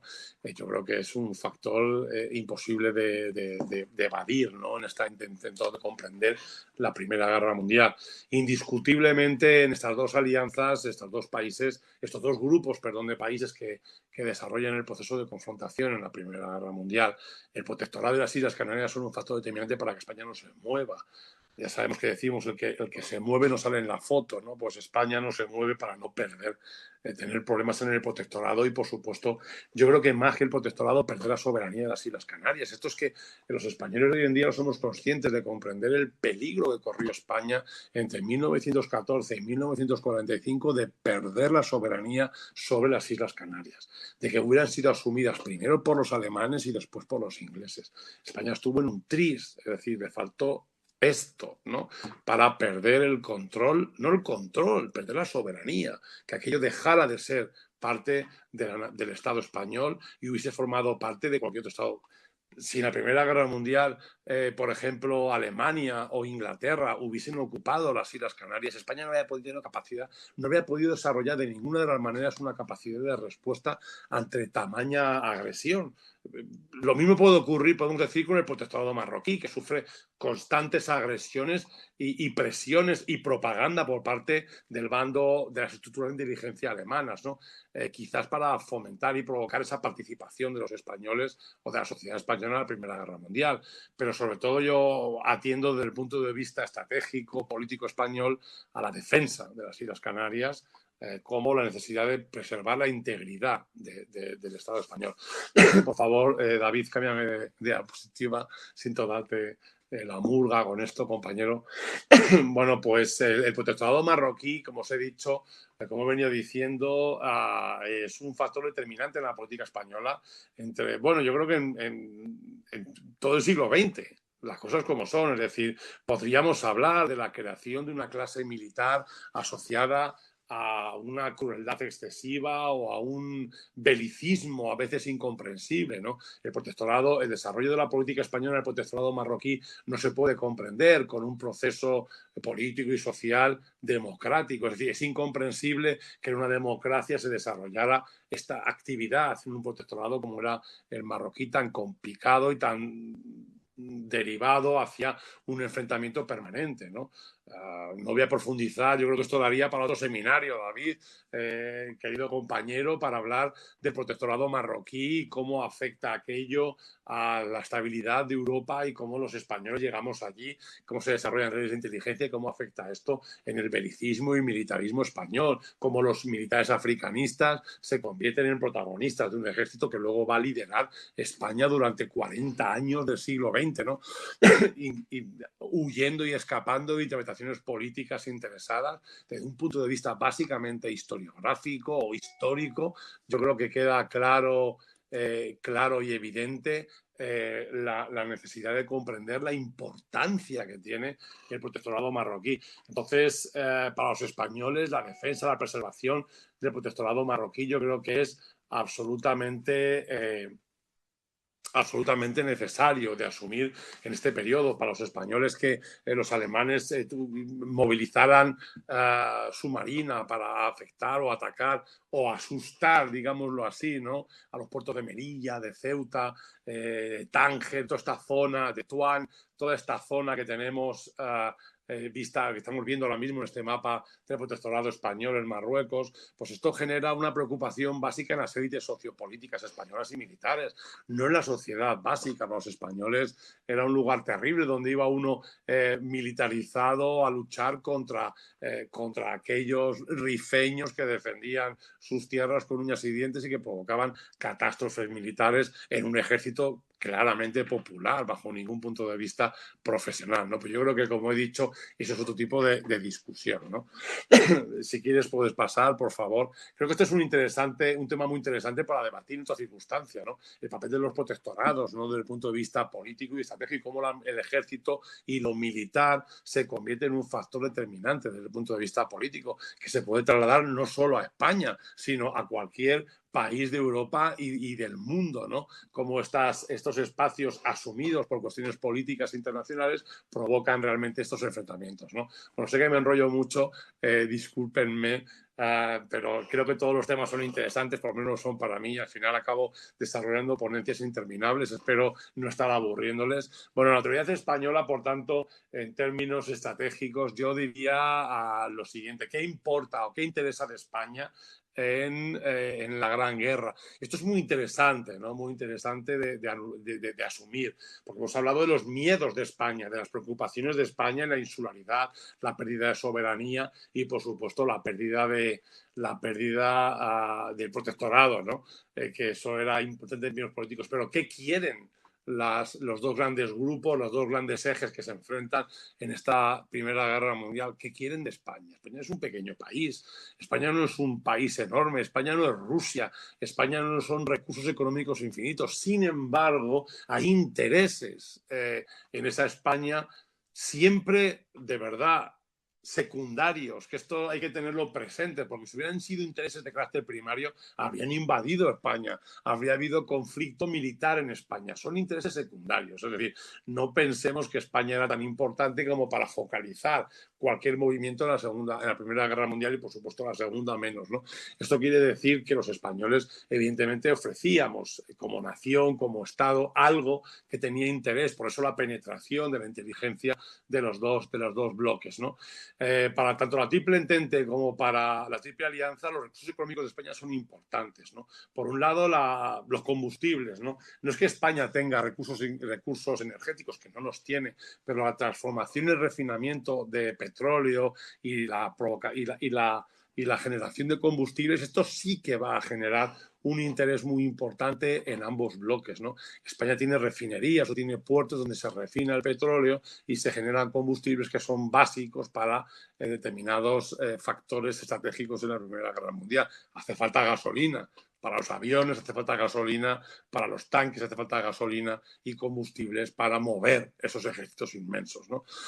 Por tanto, hay un recurso económico esencial por parte de los dos. Lo que se refiere al Triple Entente, es muy importante el control del estrecho, es decir, que España caiga en el lado germanófilo, en el bando de la Triple Alianza, va a provocar que se convierta en una base esencial para los submarinos alemanes, y esto es importante, ¿no?, para el tránsito, sobre todo de la marina mercante que abastece estos ejércitos de la Triple Entente. Por tanto, es muy importante controlar aquello. Desde el punto de vista de la Triple Alianza, aparte de, evidentemente, los recursos económicos, es muy importante desestabilizar ese flujo económico en el que está inmerso España, esa relación que tiene España tradicional económica con Francia, con Inglaterra. Todo esto hay que intentar desestabilizar, provocar una ruptura y romper esa conexión logística para evitar de cualquier punto que la Triple Entente encuentre en España un abastecimiento fácil y seguro. Por tanto, ahí tenemos intereses básicos y esenciales para penetrar la política y la opinión española, ¿no? Luego está en sí la naturaleza española, que yo sé que esto, he dicho antes que los españoles siempre pensamos que somos de lo malo lo peor, ¿no? Ese es el pensamiento social que tenemos de nuestro presente, futuro y de nuestro pasado. Pero es que es cierto, ¿no? España es un país en el que la corrupción política es sistémica, ¿no? En aquellos años, en el 14 al 18, en España hay una gran presencia o un desarrollo de la corrupción política basada en el contrabando de materia prima y de materias esenciales para el abastecimiento de estos grandes bloques. Yo creo que si uno lee, por ejemplo, las memorias de Ramón y Cajal, Santiago Ramón y Cajal, en Cuba durante los años que estuvo de militar, comprenderá este proceso de corrupción sistémica asociado al Estado español, ¿no? Comprenderá, por tanto, que una oportunidad como es esta de desarrollar líneas de contrabando o de mercado negro en torno a materias primas esenciales y básicas para los dos bloques que están enfrentándose, en España se van a producir. El Estado no es lo suficientemente estable como para controlar estos procesos de corrupción. Estoy pensando que ya en este momento hay un proceso de captación importante en Galicia del wolframio para el proceso de endurecimiento o de fortalecimiento de las armas, por ejemplo, de los blindados, de los blindajes de estos, de tanques, de vehículos, de aviones. Bueno, el wolframio es un elemento esencial para ese proceso de blindaje y esto ya empieza a haber un proceso de contrabando, intento de control de esas minas de wolframio en España, ¿no? Por tanto, ese contrabando yo creo que es evidente, ¿no? Por favor, si quieres, David, puedes ir pasando a la siguiente. Bueno, como decía, por tanto, viendo los intereses de esas potencias, de estos grupos o de estos bloques, ¿cómo responde España? Bueno, pues España no responde desde un punto de vista claro y evidente defendiendo los intereses básicos de España, sino que España se divide en esa crisis permanente del modelo social y político de un país que no entiende la multiplicidad de identidades regionales, de que no comprende la necesidad de reformas sociales en ese momento, que mantiene un modelo político. En España siempre decimos que los estados, el modelo de estado siempre va por detrás en lo que piensa la sociedad, siempre va a la zaga del proceso evolutivo y social y el desarrollo de esta nación. O de esta nación o naciones, como diría algún político español poco ilustrado del presente, ¿no? Entonces, como quería decirles, obviamente en este periodo en España, como pueden ver, se repiten las presidencias de políticos conservadores, de políticos progresistas. Esto es incomprensible, ¿no? Que en una situación de guerra mundial donde hay que mantener una estabilidad política que defienda los intereses de España por encima de todo, en España se produce una inestabilidad tremenda donde, fíjense, la duración de las presidencias. Tiene Eduardo Dato, que es presidente del 13 al 15, en el 17 Antonio Maura, que es presidente en el 18, en el 19, Álvaro de Figueroa, en fin, García Prieto es presidente ni siquiera años completos, en el 17 y en el 18. Entonces, estos líderes que están viendo son líderes con tendencias políticas bien germanófilas, los conservadores, bien aliadófilas o anglófilas, los progresistas, que diríamos en este país, ¿no? Conservadores y liberales, conservadores y progresistas, ¿no? Y esto además hay que tenerlo asumido con el Tratado de Cartagena que asume España con aquellos países de la Triple Entente, en concreto con Inglaterra, para buscar una defensa, porque España es incapaz de defenderse si los alemanes deciden atacar el protectorado marroquí. Esta es una idea de que explica la incapacidad de España militar, me estoy refiriendo, incapacidad militar para participar en un proceso bélico de estas características globales, ¿no? que es la Primera Guerra Mundial. Por tanto, obviamente, España es un país que está en franca crisis sociopolítica, es un país donde no queda claro si la élite política que gobierna es germanófila o es aliadófila. Entonces, es un país, si quieres puedes pasar, David, es un país que está abocado indiscutiblemente, está abocado a la penetración exterior.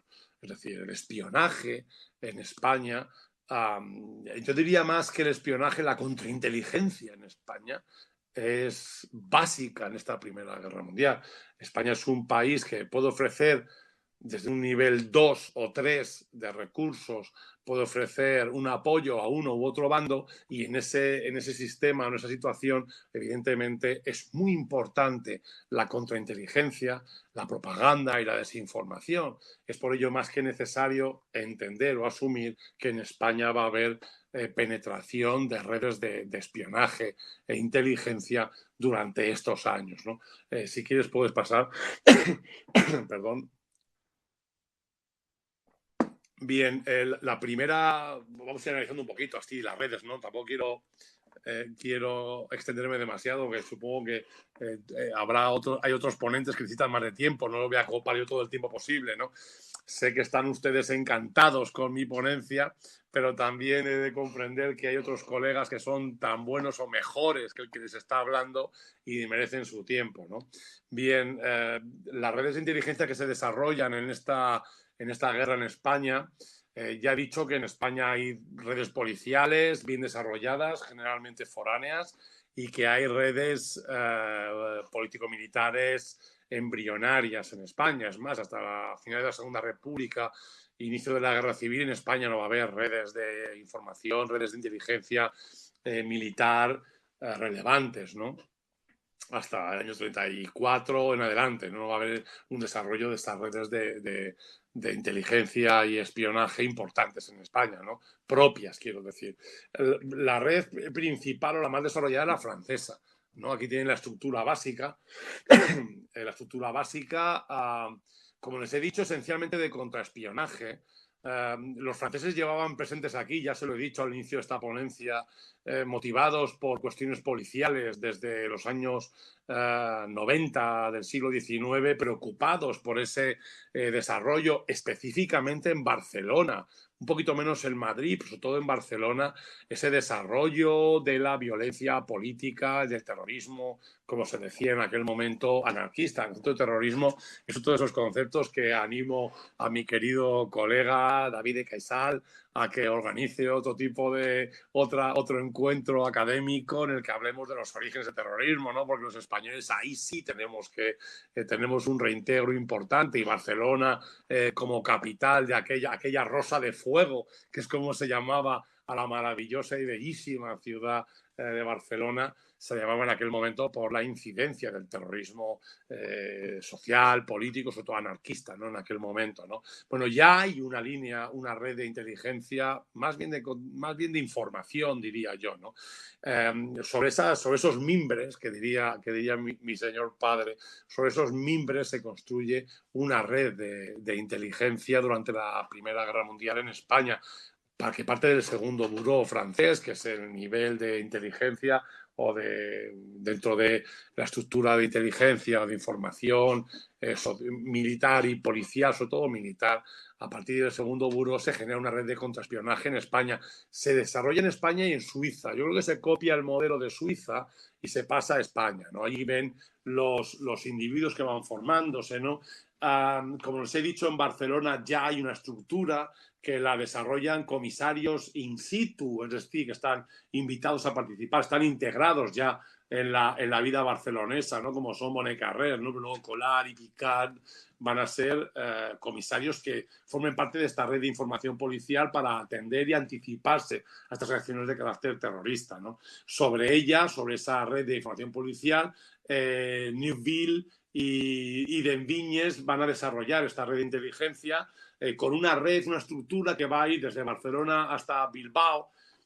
San Sebastián por la proximidad, sobre todo Bilbao por el puerto, por el gran puerto de Bilbao y el carácter comercial e industrial que tiene Bilbao en aquel momento, y va a tener subsedes en estas ciudades que están viendo, ¿no? Zaragoza, Pamplona, Salamanca, por la proximidad con Portugal y esa conexión que tiene permanente Portugal con Inglaterra, y por supuesto Málaga al sur para controlar la actividad alemana en el Mediterráneo y su posible actuación sobre el protectorado marroquí. Dale otra, David.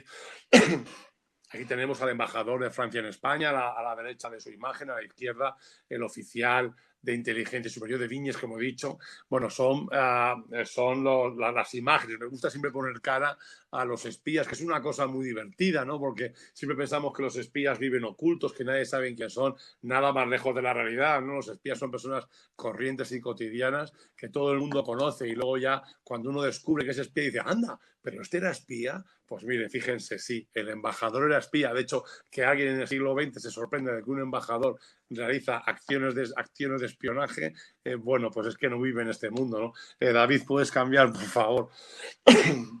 Sí, bien, como les decía, los intereses básicos de la estructura francesa son, como les he dicho, el combustible y el petróleo refinado, básicamente porque hay 3 compañías francesas que actúan en España. España tiene capacidad industrial para desarrollar estas actividades y son, como en tantos otros factores económicos de España, por eso digo siempre lo del segundo escalón de España, tienen que ser empresas y consorcios empresariales internacionales los que desarrollan estos factores, ¿no? Por tanto, estas son las 3 empresas francesas que tienen intereses en España de refinar el petróleo, traer el petróleo de otros lugares del mundo y refinarlo en un lugar seguro que es España, no afectado por la guerra, ¿no? Por tanto, es muy importante desarrollar un sistema de alerta temprana. ¿Por qué? Básicamente por los submarinos alemanes que actúan contra la marina mercante internacional, en este caso de la Triple Entente. Entonces, esa marina tiene que estar protegida de alguna manera. Esto es lo interesante de esta red de espionaje, ¿no? Es desarrollar esos sistemas de alerta temprana y de actuación de contrainteligencia sobre lo que van a hacer los alemanes o la Triple Alianza contra ese flujo de petróleo refinado y combustible en las cercanías de los principales puertos comerciales españoles, ¿no? Puedes pasar, si quieres, a la siguiente, David. Bien, desde el punto de vista de los ingleses siempre van a tener, siempre han desarrollado redes de inteligencia desde el siglo XVI, ¿no? En la península ibérica, XVI, XVII, hasta el día de hoy, ¿no? Siempre en torno a factores económicos, siempre en torno a defender la posición de Gibraltar, es muy importante. La red británica, en este caso, Madrid, Barcelona, Gibraltar, yo creo que ese triángulo que forman es esencial para comprender también esas labores de inteligencia y contrainteligencia. Aquí tienen las 2 líneas de espías, una de Percy Lorraine, que es el agregado que es enviado en 1914, partiendo de la Naval Intelligence Division, que es el camino que va a seguir Lorraine, aunque el embajador Harding, él va a tener su propia red basada en el control del MI, ¿no? De la Military Intelligence. Digamos que estos factores son muy interesantes. Es una estructura muy tradicional, la inglesa, una estructura militar, clara, evidente, factores de inteligencia, factores de contrainteligencia, ¿no? Una red básica, una información periódica. Es una red, digamos, no tan asociada al factor económico como puede ser la red que desarrolla Francia, pero desde luego es una red que, y esto es muy importante, que va a permanecer en España. Cuando lleguemos a los años 30 finales y empiece el ruido de la Segunda Guerra Mundial previa, esta red británica va a seguir activa en torno a Gibraltar, en torno a Madrid y a Barcelona, y con una relación muy, muy interesante asociada con las máquinas Enigma. Vuelvo a darle otra pista a mi querido David de Cachal para que piense algún día en que hagamos algo con la máquina Enigma en Gibraltar y en España, que creo que es muy interesante, ¿no? Si quieres puedes pasar y estamos terminando, ya me queda poquito. En torno a los alemanes, aquí tienen un ejemplo del embajador alemán que va a crear una red prácticamente de la nada, porque los alemanes, si quieres puedes pasar, David, los alemanes no desarrollan previamente una red de inteligencia, sino que los alemanes tenían la necesidad de construir o constituir una red de inteligencia a posteriori, una vez que empieza el proceso de la Primera Guerra Mundial, el proceso bélico. De hecho, para los alemanes, España era un escenario terciario, ni siquiera secundario, ¿no? Ellos vienen aquí básicamente por el wolframio. Esto es algo que va a perdurar durante la Segunda Guerra Mundial, todo este periodo, ¿no? Y también por el interés de las compañías francesas y las redes de abastecimiento británicas, ¿no? En torno a ese factor de los combustibles y las refinerías y el tránsito de petróleo refinado que van a experimentar los puertos españoles, ¿no? El caso es que es evidente que este embajador, el príncipe de Ratibo, va a desarrollar una red de inteligencia tremenda, ¿no? Vuelvo a decirlo, la alemana es básicamente propaganda contra inteligencia y desinformación. Aquí tienen las dos líneas, ¿no? Por un lado, Karl von Kron, que va a intentar asumir el proceso de desinformación y desestabilización, que es lo que intenta esta red de inteligencia y espionaje respecto a la tranquilidad o la facilidad con la que se mueven las compañías francesas que están extrayendo el petróleo refinado de los puertos españoles, ¿no? Y luego, muy importante, von Kalle, que va a desarrollar esa línea de desinformación de la que he hablado permanentemente, la posibilidad de que los alemanes ocupen o actúen o participen en la desestabilización del protectorado español, que esto va a generar un miedo tremendo en la sociedad española, el hecho de que Alemania ocupe, bueno, la sociedad española no tanto, sí tanto en la política española, que los alemanes lleguen a ocupar determinados puertos o a participar o a favorecer, incluso armar a los rebeldes marroquíes o la insurgencia, que diríamos en términos actuales, marroquíes en el protectorado en el norte de África, ¿no? Si quieres, puedes pasar, David. Es por tanto que esta estructura de inteligencia que se forma a matacaballo, que decimos en España en términos bastante coloquiales, ¿no? Se forma aquí te pillo, aquí te mato, en torno al embajador en Madrid, va a generar un servicio de información que tiene, como ven, estos factores esenciales, ¿no? Por un lado, el servicio de información y desinformación político, naval y militar asociado al tránsito alemán, la propaganda, que es lo más importante de esta red de información, obviamente el servicio comercial minero, captar esa información, el wolframio del que he hablado, la lucha contra la extracción de materias primas por parte de la triple entente, y muy importante el servicio sudamericano. La relación de España económicamente con América es muy importante en estos momentos. Bueno, no es siempre lo ha sido, ¿no? Pero a mí me gusta decir siempre que España sin América no tiene sentido, ¿no? Entonces, en términos sociales, políticos, la propaganda negativa en torno a España, esa leyenda negra que tanto usamos en términos generales, pero esa desinformación, esa misinformation que diríamos en inglés en América en torno a la actividad de España, la realidad de España, va a generar una dificultad de abastecimiento de materia prima y económica e industrial por parte de los españoles que puede ser decisiva, ¿no? Por tanto, esta estructura alemana tiene más un carácter de contrainteligencia y de desinformación que otra cosa, ¿no? Bien, puedes pasar, David, ya estamos terminando, disculpadme que me haya enrollado tanto. Bien, en términos, por tanto, políticos, sociales, la Primera Guerra Mundial y esta penetración de las redes de información y desinformación y propaganda francesas, alemanas y británicas generan una división increíble. Esta idea de que España siempre ha estado dividida, esta idea de las dos Españas afecta de un modo claro y evidente, ¿no? Aquí tenemos el posicionamiento social de los españoles que tiene que ver con esta propaganda, tiene que ver con la subordinación de la prensa diaria en España a los intereses de un bando u otro en la Primera Guerra Mundial. Los manifiestos permanentes en España en la Primera Guerra Mundial es una guerra de manifiestos, una guerra de ideas, de conceptos, de desinformación política.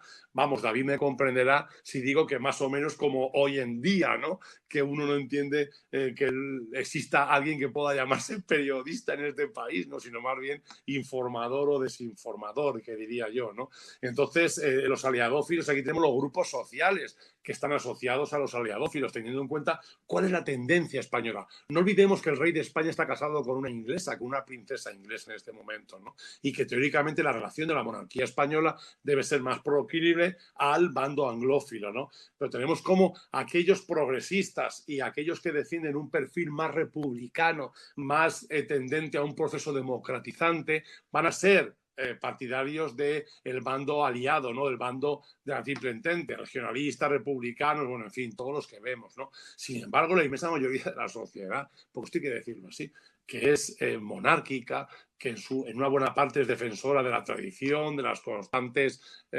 incluso del antiguo régimen español, de lo anterior, de lo antiguo, van a ser germanófilos, van a defender la idea de imperio, la idea de solvencia, la idea de militarización de la sociedad. Todo esto forma parte del concepto germanófilo y la inmensa mayoría, los factores más determinantes de esta sociedad, como son el clero, el ejército, la burguesía financiera, el carlismo y sobre todo los cortesanos y una parte importante de la clase baja en España, va a estar influida por el carácter germanófilo, ¿no? Por tanto, desde ese punto de vista, la Primera Guerra Mundial fomenta esta división en bloques de la sociedad española. Esos bloques que posteriormente van a confrontarse en el intento de constituir un modelo social y democrático.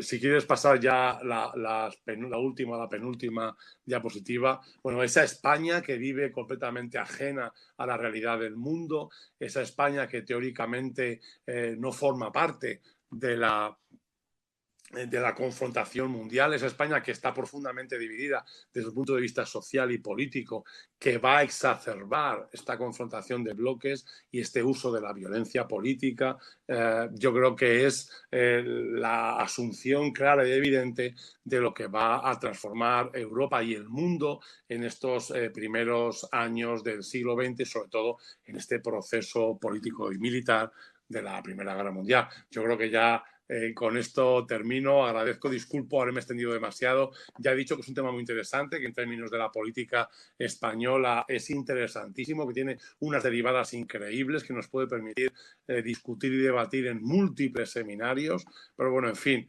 ya de verdad lo prometo, ya me callo. Muchas gracias, Laura, muchas gracias, David, y muchas gracias a todos los participantes en el seminario.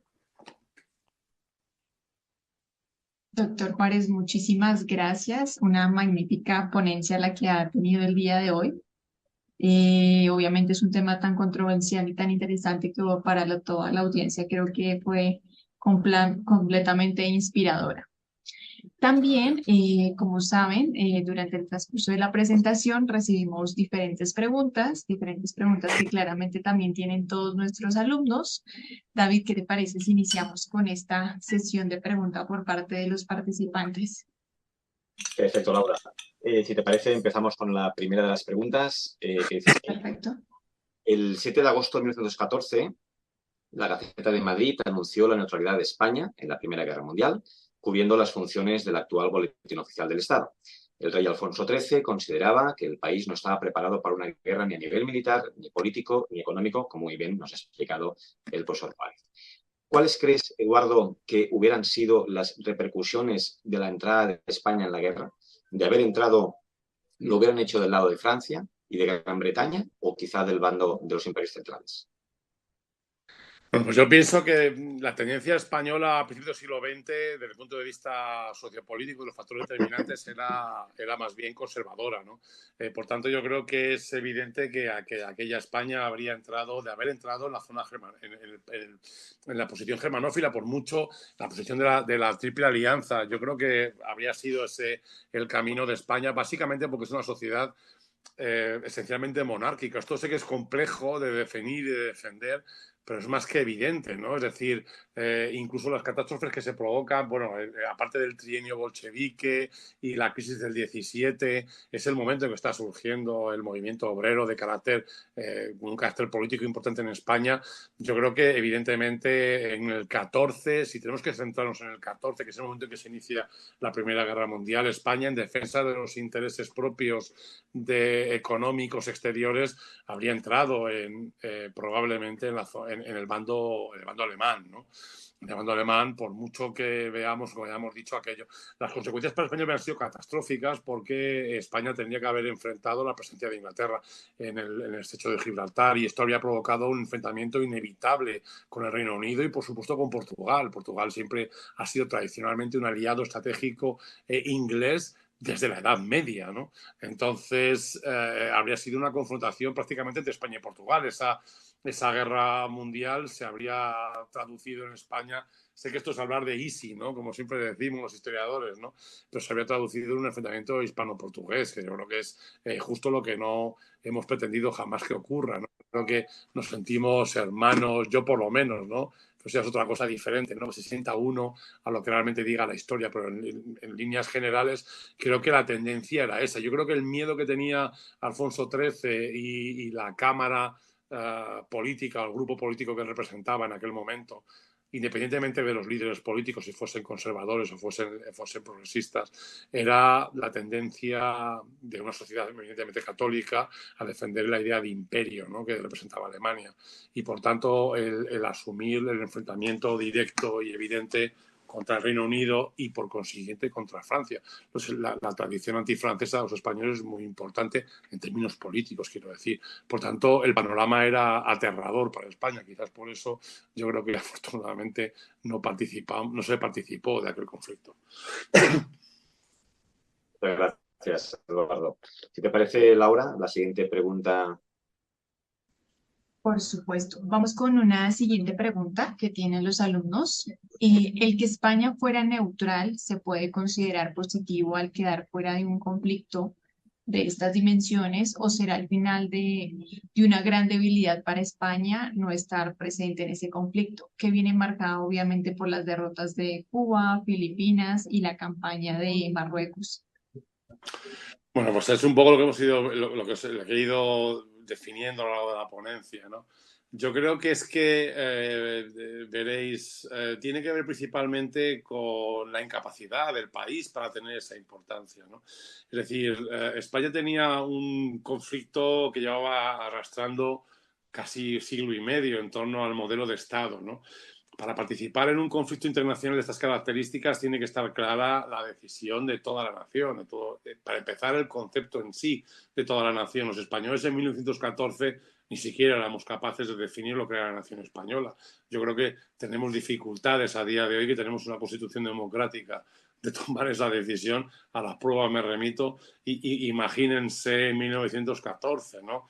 Cuando ni siquiera el Parlamento era democrático. La idea de participar en un proceso bélico, cuando ni siquiera se entiende qué es España, o si los españoles deben luchar por la defensa del Estado, de la nación, o deben luchar por los intereses de clase. Esto es algo que se debatió y se discutía en los foros políticos y sociales en España en el 14, ¿no? Se debatía sobre todo ese interés, ¿no? Esa idea de si ¿qué me asocia a mí, o a qué me asocio? ¿A los españoles o a los intereses de clase? ¿La nación, el nacionalismo, o realmente lo que me define a mí es que trabajo o que soy un profesional liberal? Es decir, la conexión. Entonces, si la conexión es claramente social o estructural, yo voy a tener mucho que ver con los franceses, con los ingleses, voy a participar en la guerra. Si mis intereses son españoles, la nación, lo que me une, no voy a participar. España era un país débil, una sociedad débil.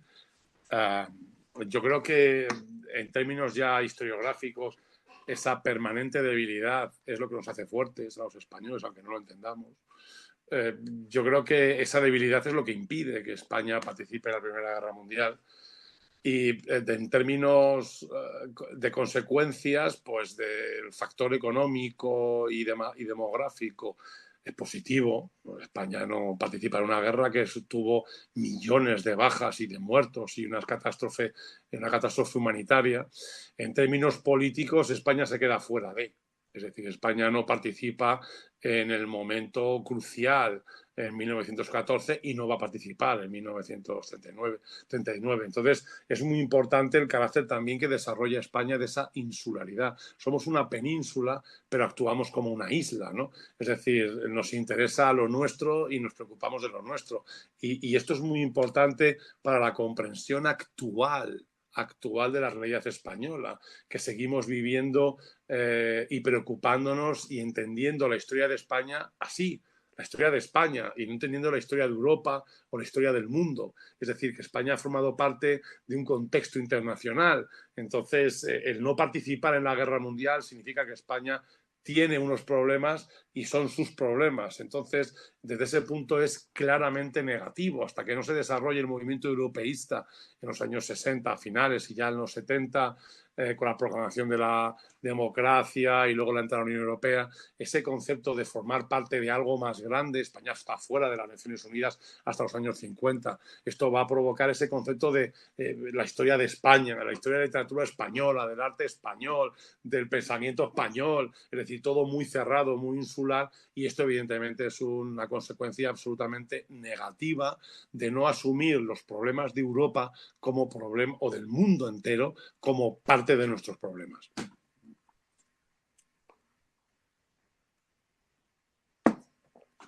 Excelente respuesta, Eduardo. Muchísimas gracias. Vamos a continuar con una tercera pregunta que tienen los alumnos. Sí, David, te dice así, cedo la palabra. gracias, Laura. Dice así esta pregunta. ¿Puede considerarse España como un hervidero de espías durante la guerra? ¿Qué ciudades fueron las que más actividad tuvieron en esas prácticas de información clandestina en los dos bandos?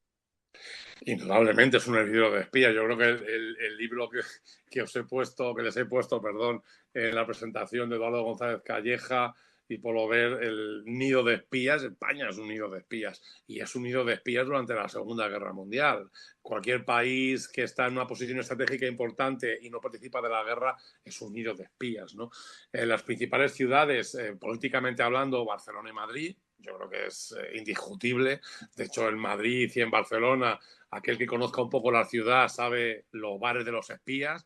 Uno hace el recorrido turístico, coge cualquier guía turístico hoy en día, en 2023, por Madrid, Barcelona, y le pregunta a un guía turístico: oye, por favor, ¿me puedo llevar al bar de los espías? Y te va a llevar al bar de los espías en Barcelona o en Madrid, ¿no? Donde había aquellos intercambios de información, o donde aquellos internacionales se reunían. Aparte de Madrid y Barcelona, por razones políticas, sociales y económicas obvias, son muy importantes los puertos en España. Lo importante realmente, el factor importante determinante en la Primera Guerra Mundial es un factor económico. Entonces, Bilbao, Valencia, probablemente Málaga, y también Cádiz por su proximidad con Gibraltar, Ceuta, Melilla, son nidos de espías, son lugares sobre todo de recabar información y de propagar desinformación, ¿no?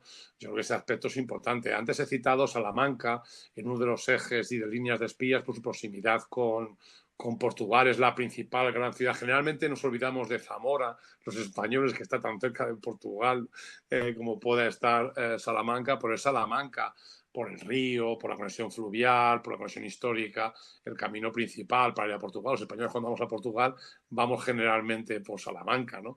Entonces, esa línea de control de la información acerca del papel de Portugal y la transferencia de información, Salamanca tiene importancia en esa área, ¿no? Yo creo que son básicamente esas las grandes ciudades, pero yo lo centraría esencialmente en Madrid y Barcelona por la presencia de las embajadas y los consulados.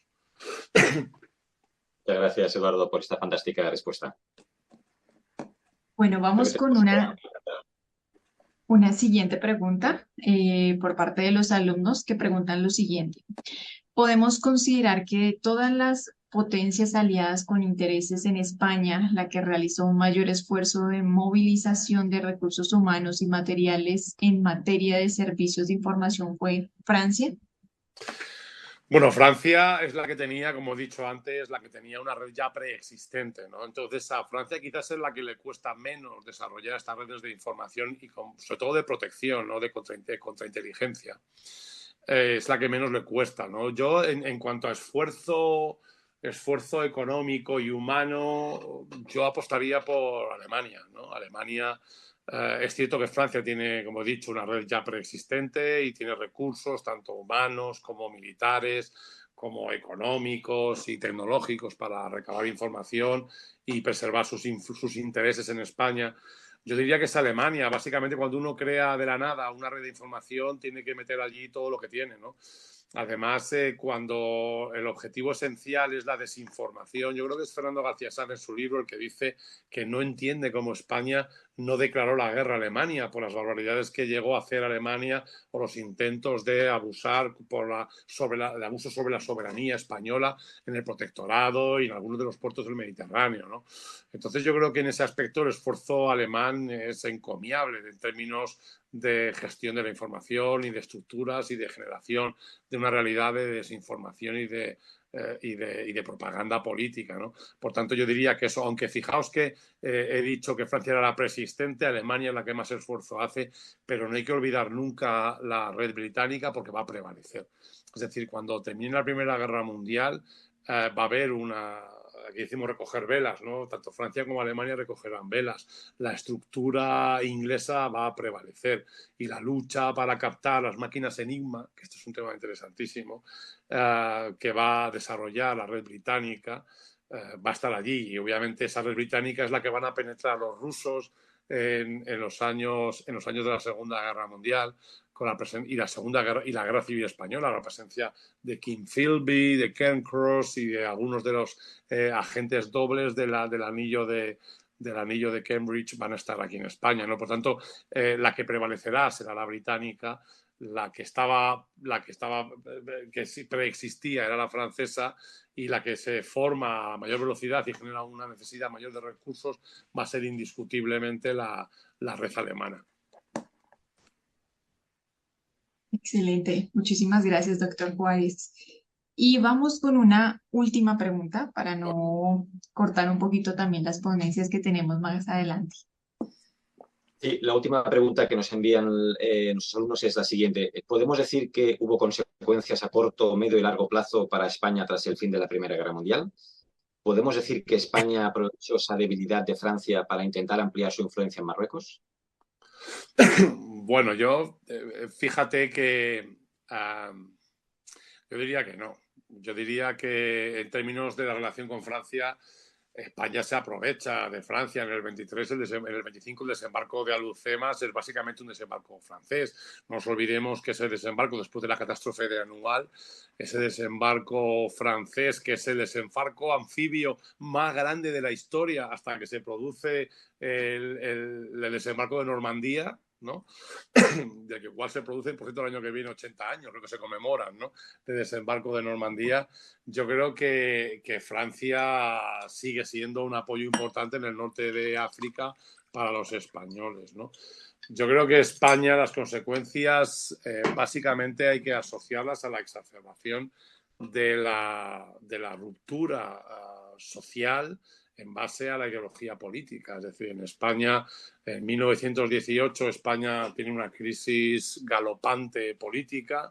Hay un enfrentamiento claro entre un modelo político de un modelo parlamentario no democrático y una tendencia democrática, no republicana, cuidado, es una tendencia democrática con participación, una exacerbación, perdonen que reutilice este verbo, en torno al ascenso del nacionalismo en sí, que esto es sorprendente, ¿no? La Primera Guerra Mundial, uno de los factores determinantes de la Primera Guerra Mundial es el nacionalismo.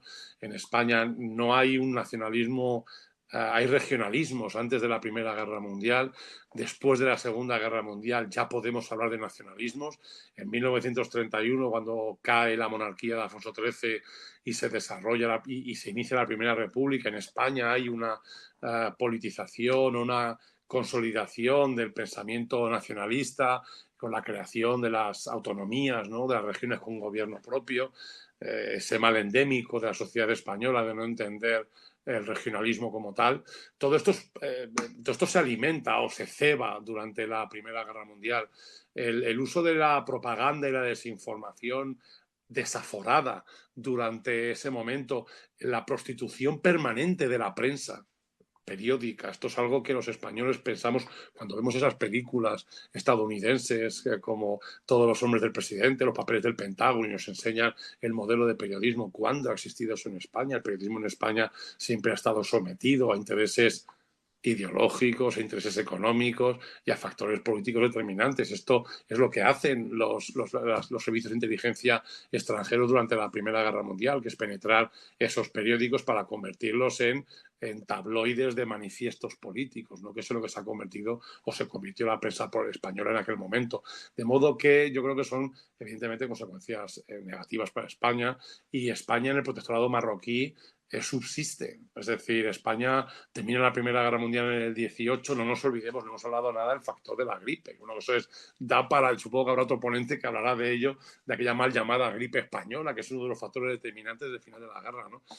Más allá del problema de la gripe, en el 18, en el 21 España sufre la catástrofe de Anual, ¿no? En el 23 hay un golpe de Estado en España provocado por la catástrofe militar que se produce, sobre todo humanitaria, para los españoles en el norte de África, y la pérdida de la inmensa mayoría del territorio. España tiene una pérdida y un retroceso brutal en torno a la catástrofe del 21, y luego el desembarco de Alucemas en el 25, que lo que hace es todavía enfrentar aún más a la sociedad española con la necesidad de mantener ese protectorado que a todas luces carece de interés económico para el conjunto de la nación. Bueno, en fin, siempre tiendo a ver consecuencias negativas en todo el proceso histórico en la historia de España, pero entiéndanme, yo sigo la premisa del famoso poeta español Jaime Gil de Viedma, que decía que la historia de España es muy triste porque siempre acaba mal, ¿no?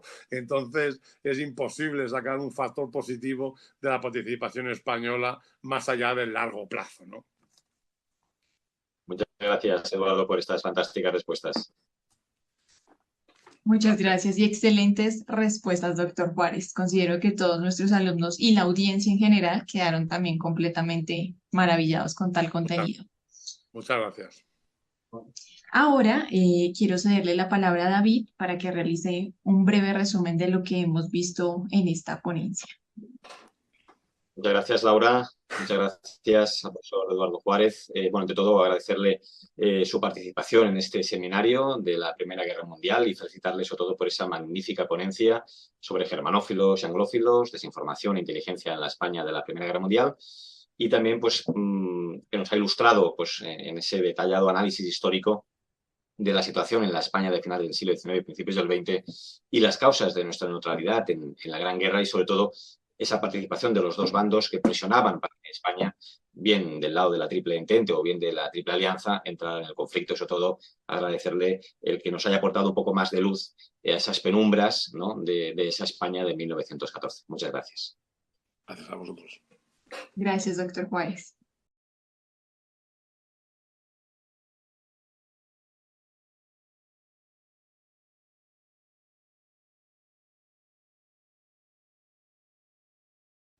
So let's continue with our next speaker, Professor Erin McCoy. She is Associate Professor of English and Interdisciplinary Studies and Faculty Advisory to the USCB Student Veterans of America Student Veterans Chapter, Sunshark Veterans, and her primary area of research is the Vietnam War, with an emphasis of the use of musical lyrics as a lens for looking at the cultural historiography of the war, and member of the Office of the Subperson of the South America Humanities Council, and provides community lecture of the Vietnam War throughout South Carolina. So, Professor McCoy, we say welcome to you, and I give you the floor to begin this exciting presentation. Thank you very much. Thank you for having me, and I hope this is good. I talked a lot during the Vietnam one, so I'm trying to watch it a little bit for this. But yeah, let me get there it is. Where is the button? Okay, so yeah, I was is it showing just the one slide or? Yeah. Okay, so you can't see the ones on the bottom? Wait, because I think that the screen is black. Okay, hold on, let me try a different version of it. Okay. There we go. Okay. Yeah. I hit the wrong button. Okay, thank you. Yeah, so what I'll be talking about briefly is my background is definitely with using music lyrics, and the way I look at music lyrics is as if like close readings of poetry in English, because literature is my background. So today you're going to get a little bit more of the literature background with this presentation, which is Beyond Armistice, the Psychological Legacy of World War I. My current research actually is focused on unexploded ordnance left over from wars, including Vietnam War, but extending to many others, and other things that are legacies of war, meaning that war doesn't really end at just, and we had an armistice and it's done. It continues in a bit. So on that note, let me click the button. My first exposure to World War I, and perhaps what I wanted people to think about when we began this is, what is your first exposure to World War I? Because it happened quite a long time ago.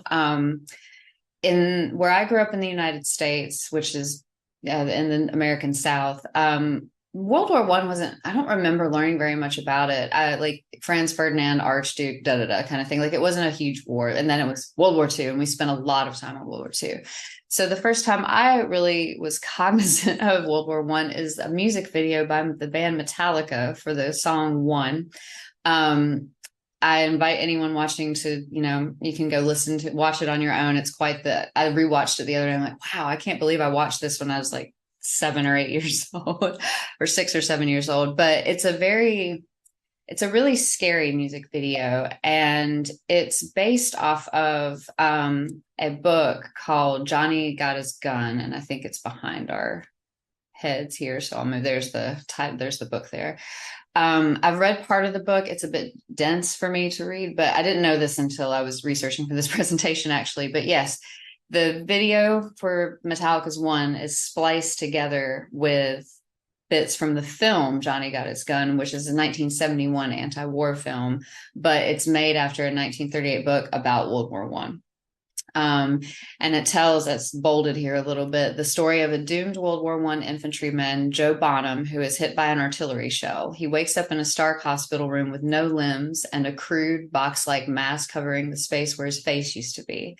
With touch as his remaining sense, he begins to communicate with nurses and visiting generals by tapping out Morse code signals on his pillow using his head. So it's really startling, to say the least. So I think for me, I was like, what are the first things that come to mind with World War I? This is one, that video. And it's scary. So World War I is scary. And then the second thing is always World War I is somber. And that mostly comes from seeing things like remembrance ceremonies. We mostly, of course, see them in Europe because I don't know if we even do them in the United States. I haven't really seen many. I haven't even seen that many monuments to World War I in the United States. But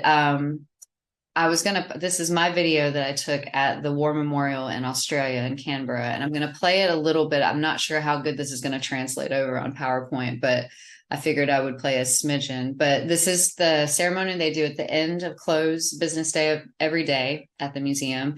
There's laying of wreaths for the war dead. If you kind of look at the little archways there, you can see little red bits. That's poppies for people who've passed away in different wars.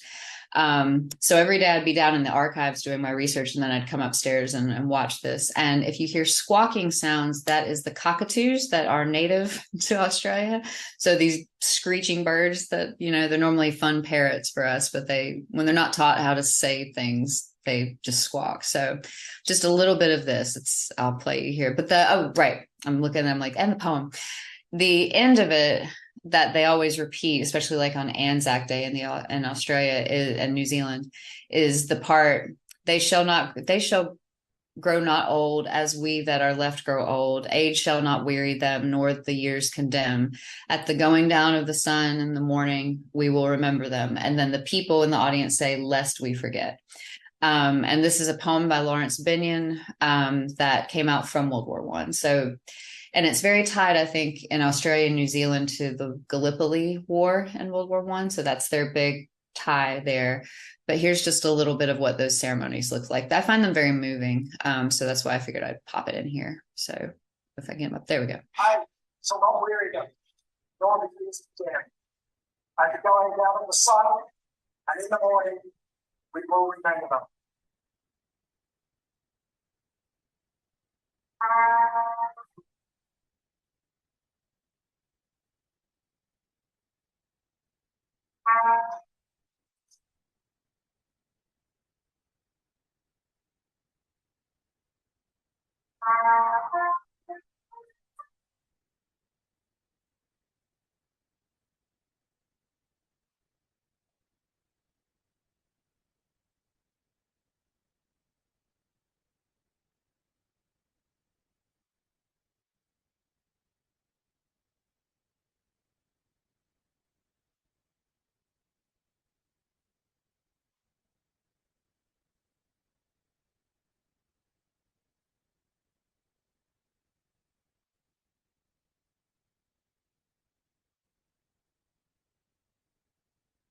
And at the end of that, everyone will say, lest we forget.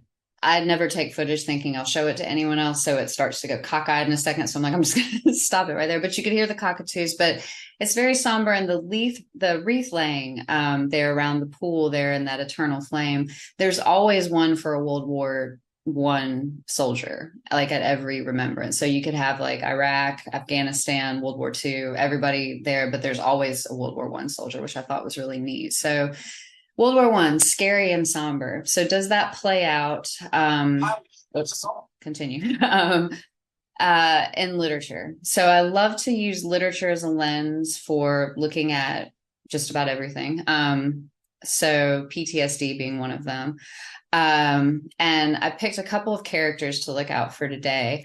The World War I canon that everyone's probably used to is not really what I'm pulling from. Mrs. Dalloway by Virginia Woolf is pretty solid in that area, but most of us think of like All Quiet on the Western Front when we think of World War I literature. There was a recent film that came out based on that book. It's like the second making, and my husband watched it. I didn't want to, because I was like, this, I know it does not end well. So I just was like, we're gonna let go. But I hear it's very good. But anyway, so after the somber and the scary, the next things that maybe you witness World War I through is literature, aside from history, of course. So we have the character of Septimus Smith and Mrs. Dalloway by Virginia Woolf, written 1925, so just a little while after the war. And it's one of the first books with a character like this, who is definitely suffering from his time in war, as opposed to being like a victorious champion who's returned home. And then Clarence Dodds, in a book that came out, I was about to say recently, and I'm like, that was actually 10 years ago, and Life After Life by Kate Atkinson. And he's a very tertiary character to the main plot of the book, which is actually Britain during World War I going into World War II. And it's the book that's really underselling the book a lot there. But these two characters really stuck out to me as instances where World War I was really jarring, but even though it wasn't the star of the show per se. So looking at Septimus Smith, I have just a couple of quotes from the book, but the general portrayal of him is that he's sort of an invalid. He's got his wife, Lucretia, who loves him very much and is trying to take him outside and expose him to like fresh air and getting back into some semblance of life after his time in combat in World War I, because he's a veteran. But he is clearly suffering from what we would now call PTS, or PTSD, post-traumatic stress disorder. In this little snippet, I'm reading more of the bits that I've bolded. He lay resting, waiting before he again interpreted with effort, with agony to mankind. He lay very high on the back of the earth. So this idea of like not really knowing where you're at in space and time, your sense of time is very warped and elastic. And he's also hearing things and seeing things that aren't there. So hallucinatory and auditory hallucinations. Because he says music begins clanging against the rocks up there. And there's no music. It's just all in his head. And he's, Mrs. Dalloway, the main character in the book, and she's preparing for a party. And he's obviously not really invited to this party because he's not mentally well enough to make a good party guest in a way. But she's aware of him, I think. So we have this sort of interpretation of what it's like for a veteran coming back from World War I. And then this other bit of text is one of his hallucinations. He goes back and back, so sort of, which is very common for PTSD, to have returning to certain scenes of war that happened and the brain is basically just trying to figure them out. So you keep going back to them, and then they're generally unpleasant, but you're so afraid of them that the fear kind of ricochets, and then you get into this endless loop of intrusive thought.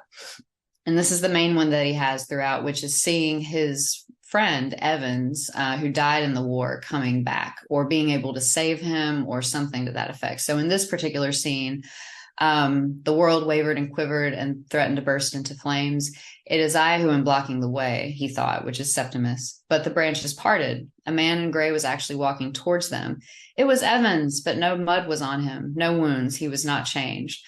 So in this instance, he's hallucinating that Evans is still alive and that maybe he could come back. And this idea of it is I who am blocking the way is I've got to get out of the way or he won't come back alive kind of thing, which there's no logical sense to it, but it's him really trying to reconcile the death of his friend, which he witnesses is pretty clear, and who he feels much guilt about him being able to come back as opposed to Evans being able to come back. And then you see a bit more about Septimus said people were talking behind the bedroom walls, and he saw a woman's head in the middle of a fern. So he's getting this reputation for being crazy when really it's post-traumatic stress disorder. Then in Life After Life, Clarence Dodds, and again, he's a supremely tertiary character, but he stuck out to me because of this bit here. The point of view from who is speaking here is the narrator's a child at the time. She's maybe 10 or 12. And her and her sisters are trying to make sense of it was their housekeeper, Bridget, and she fell in love with a man named Clarence, who's the one we're talking about here. Then Clarence fights in World War I and comes back, and he has a mask on his face. And it was impossible, as it says here, not to stare at Clarence's tin-faced, galvanized copper, he corrected them. They lived in terror that he would remove the mask. Did he take it off to go to bed at night? If Bridget married him, would she see the horror beneath? It's not so much that what's there, they overheard Bridget say to Mrs. Glover, as what's not there. It's never described more than that in the book. It doesn't need to be, I don't think, because your imagination, like a child, I think, which is what the narrator intended, can zoom off of there.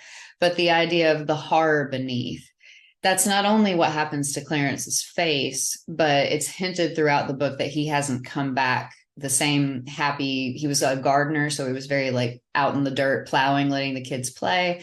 And now he's a little bit more reserved, a little quiet. He can sense that the children are afraid of him in the mask, and he tries to still be gentle about it, but you can tell that it's ricocheting back on him as a difficult issue to deal with, in terms of there's something wrong with there's no way of hiding this war wound, but I think there's ones internally as well that's remarked upon.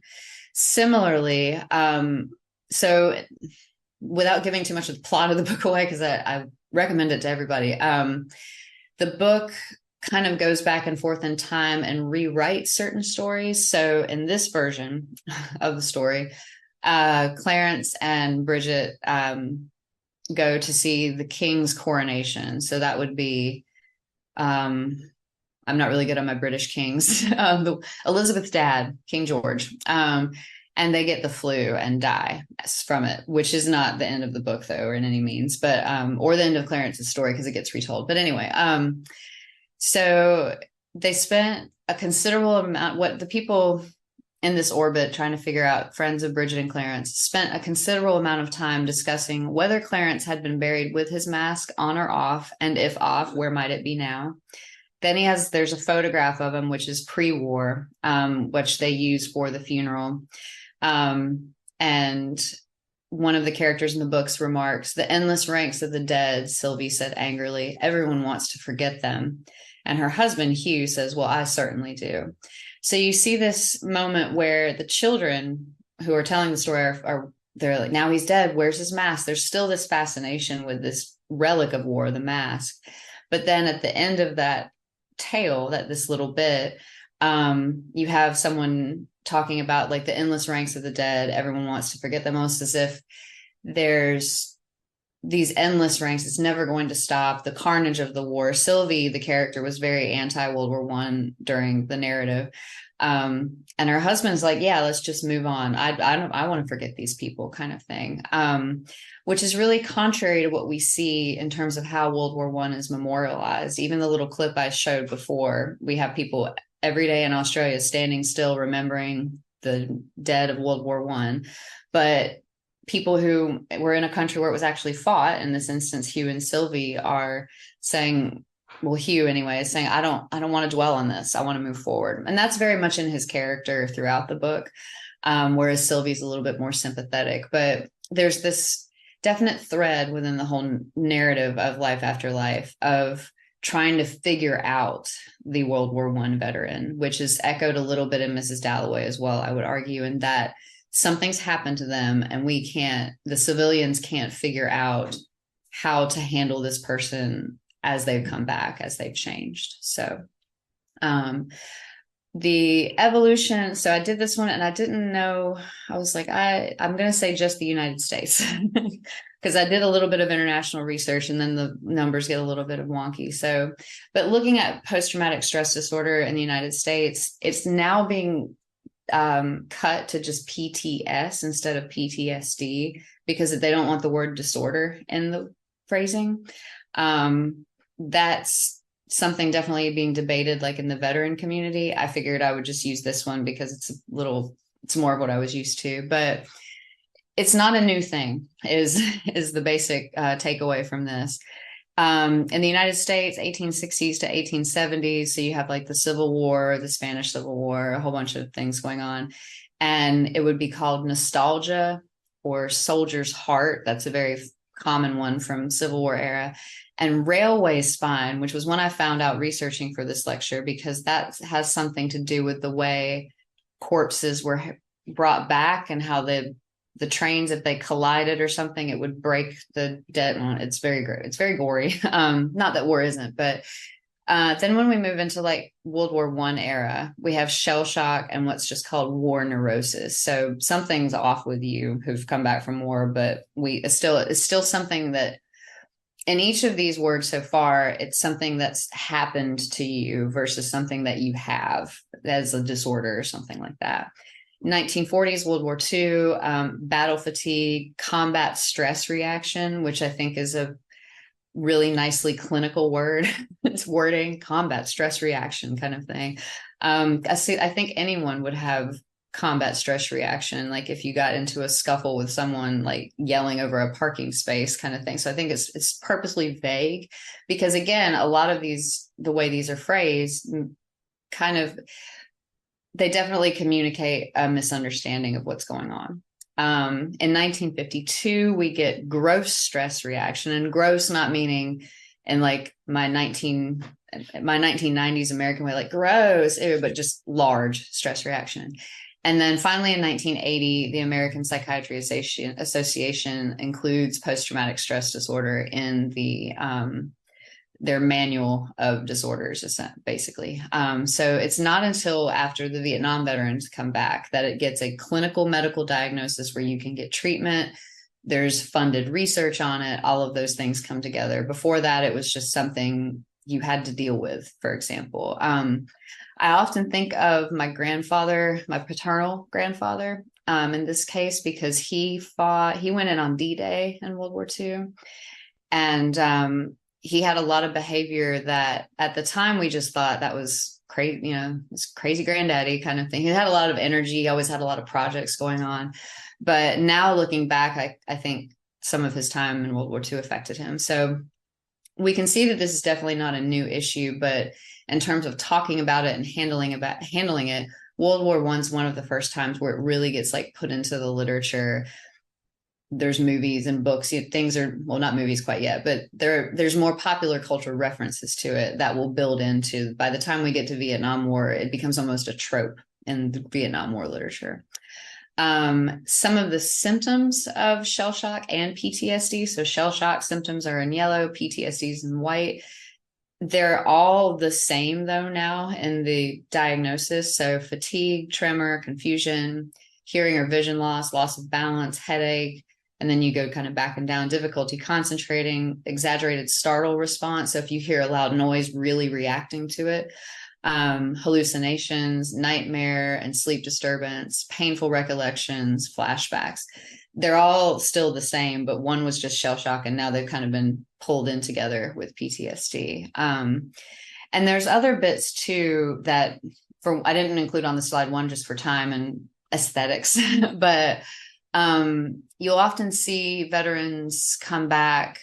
And you can see this in World War I accounts as well, where they have to, one of the ones that I think is the easiest to see is they have to sit somewhere where they can see the exits. Like if you're in a restaurant, they'll have to sit so they can see ways to get out.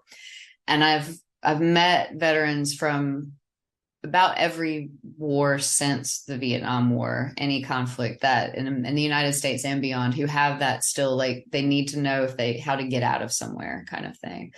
The startle response is something too. I'm trying to think of like the last time I was in Spain. I was just recently in Portugal, but in the United States, when you scan items at the grocery store, so if you go bip, if you're self-bagging, whatever, that sound, that beep, beep, beep.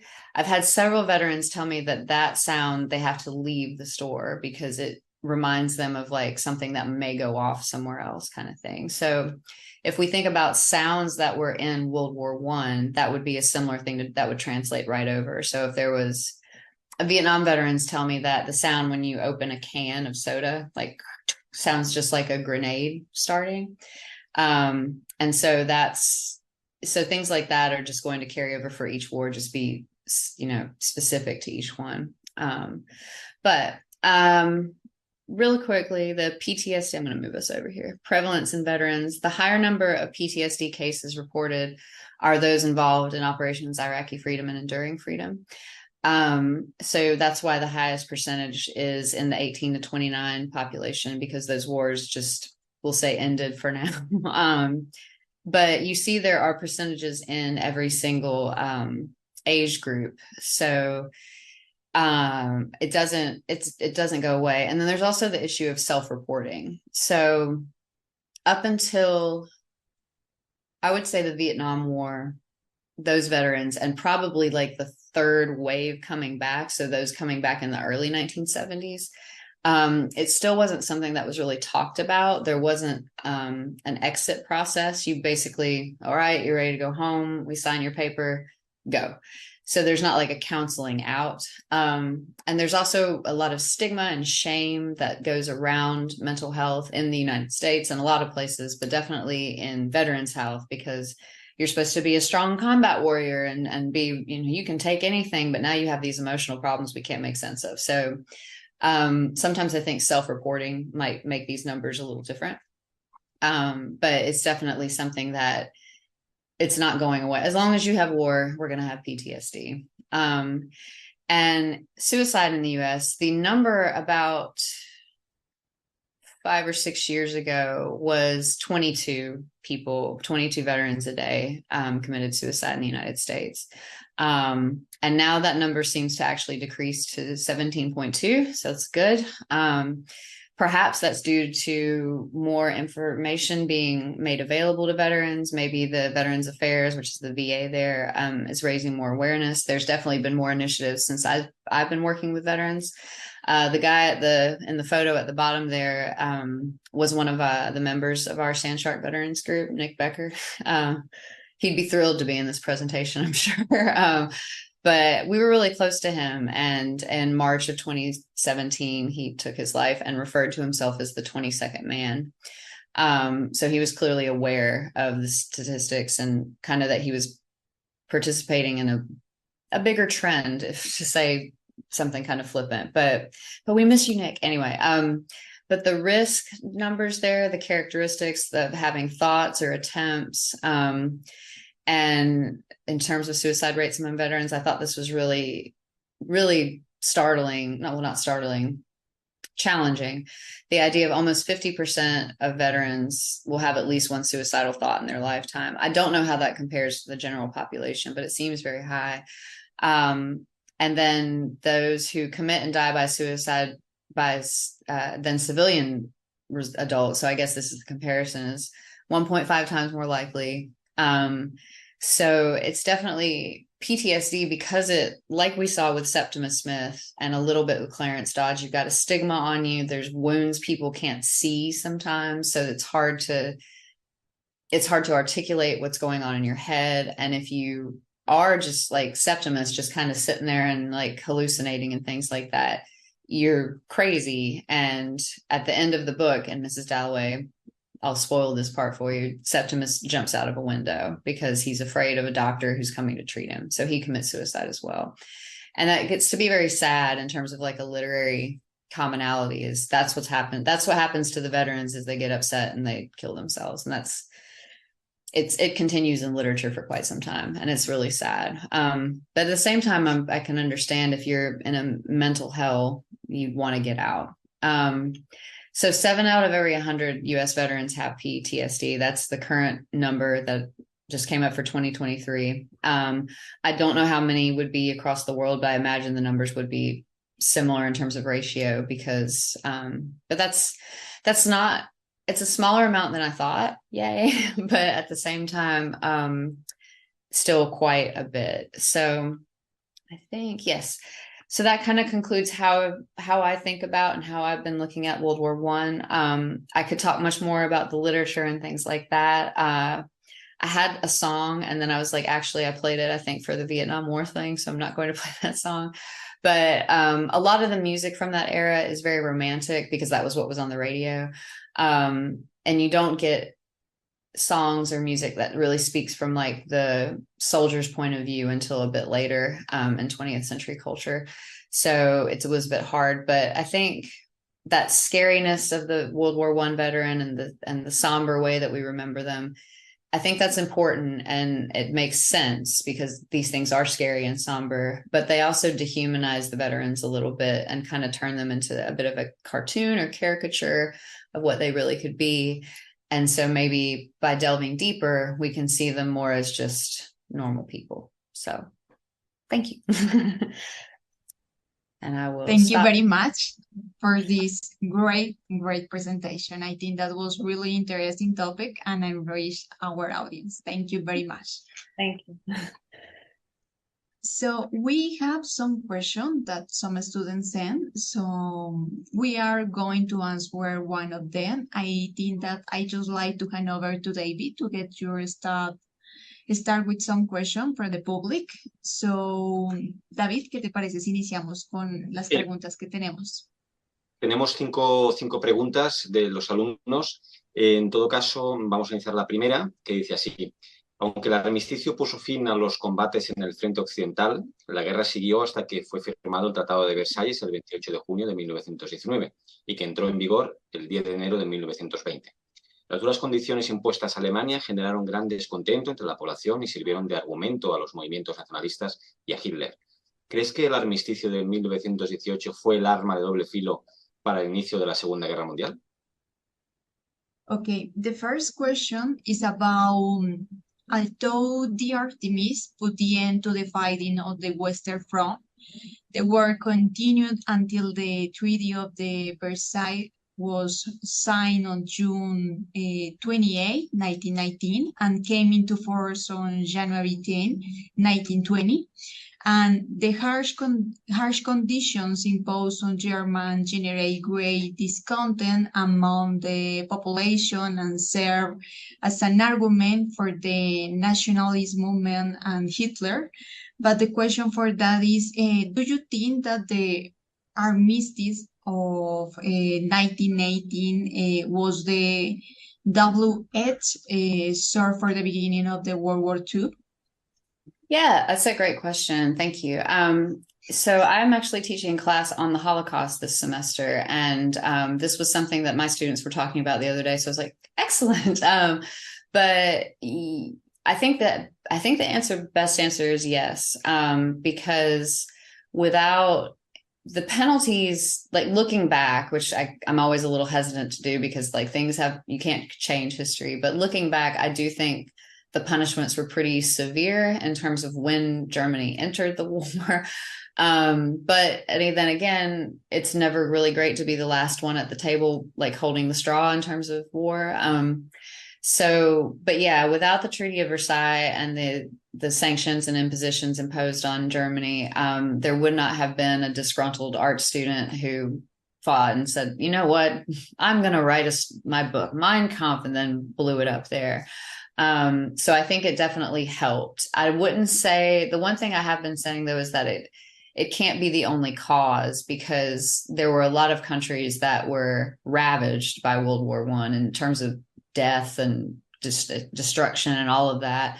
But yet Germany was the only one that came out with a really terrible dictator and a genocide. So perhaps it's definitely something that contributed, but it's not the only factor. But it helped, yeah, and it's accelerant, yeah. Thank you. Thank you for your answer. Tenemos una segunda pregunta para realizar. Sí, dice así, ¿cuál crees que fueron las consecuencias psicológicas para los soldados norteamericanos que volvieron del frente tras el final de la guerra? ¿Podemos considerar los problemas de salud mental como uno de los principales legados del inmenso impacto en la salud de los soldados tras el fin de la Primera Guerra Mundial?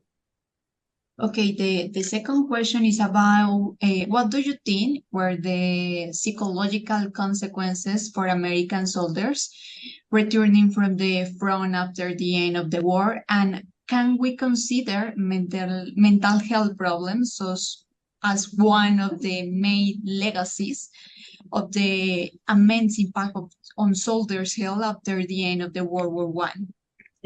Yes. My answer, I'm like, yes, that is the answer. Yeah, another good question. So what I think is interesting about World War I that is very prescient to those of us now in 2023 is that they come back from a war, or the war ends, and then we have a pandemic, a global pandemic. But there's definitely so that I've always thought compounded with the psychological problems that came from war would have been just awful for those who had come back. But I know that World War I is very famous for being, in my head anyway, for being one of the first real chemical wars with the gas masks. And when I used to teach a class that had it, I always use this picture, and it's a real picture of a man running across the field, and he's like grabbing his throat and his arms up in the air because he's being gassed, and his mask is something like that. So there's those injuries, because that will injure you if it doesn't kill you. But yeah, the psychological effects of the war, I think, and just in terms of it's trench warfare, so you still would see the people you were fighting. Of course, there's tanks and things like that, but we don't have huge jets flying in or helicopters. There's a lot more on the ground action. So I think it would be very likely that mental problems would stem from that. And I did a little bit of research, just surface level, and there wasn't much done on that particular problem, but what was done confirms that there was definitely mental health problems. And I think it's always interesting to me how, and I laugh at this because I teach yoga as well, and we're like, and the body and the mind are one. And so, but in health and medicine, it's often the body and the mind are over here. And I'm like, no, they work very much together. So I think it's inescapable that they would have those, and they definitely did. And what was it? in 1932, there was a World War I veteran protest against the American government for back pay or some sort of bonus pay because of the Great Depression and all sorts of things. People weren't able to get jobs. So you have your mental health and physical health could be very damaged, if not destroyed. The Great Depression, always fun for everyone. And then the government's not paying you the reparations they said they would. So there was a contingent that protests. 2 people were killed out of that who were veterans. So I think for them to be that angry to protest to the government is also an indicator that things were not going well. So yeah, yes. Okay, thanks. A great answer, I think. Tenemos una tercera pregunta que dice así. Henry Gunther fue el último soldado norteamericano caído en acción en la Primera Guerra Mundial. Murió 60 segundos antes de que el armisticio entrara en vigor, mientras atacaba una de las sorprendidas tropas alemanas que esperaban ya el fin de la guerra. ¿Cómo describirías la vuelta a casa de las tropas norteamericanas y su reinserción de nuevo en la vida civil? Okay, the next question is about Henry Gunther, the last American soldier killed in action in the World War I, died 60 seconds before the armistice came into effect while attacking surprise German troops who were already waiting for the end of the war. And how would you describe the return home of the American troops and their reintegration back into civilian life? Yeah, thank you. Yeah, and that was a cool question in the sense that I remember hearing that story about the soldier, but then to reread it, I was like, wow, oh life, you kind of think what a terrible thing to have happen, and the German soldiers being like, no, it's about the end. But but the return for World War I veterans in the United States, compared to World War II, the word would be subdued, because World War II was welcome by kissing. It was very exciting. World War I, there were parades, there were celebrations and things like that. But because the return, again, because it kind of dovetailed with a pandemic and then an economic depression, it got sort of lost in the shuffle, kind of like, we're glad you're back. Can you help us do this farming really quick kind of thing? Like it's much more rushed into things. Whereas World War II, there was almost a time to sit back and celebrate. At the same time, though, at least World War I veterans got some good reception because it was seen as they were being part of a good war. If you compare like Vietnam and Korean veterans, nothing happens. So they did not get as much as World War II, but they got something, which I guess I think is good. And if you go to like graveyards in the United States, World War I veteran graves are very nicely done, I guess you can say. They're always very simple, but it's very like, we should be proud to have this grave of this person in our graveyard kind of thing. So I think there was still definitely honor that came with the war.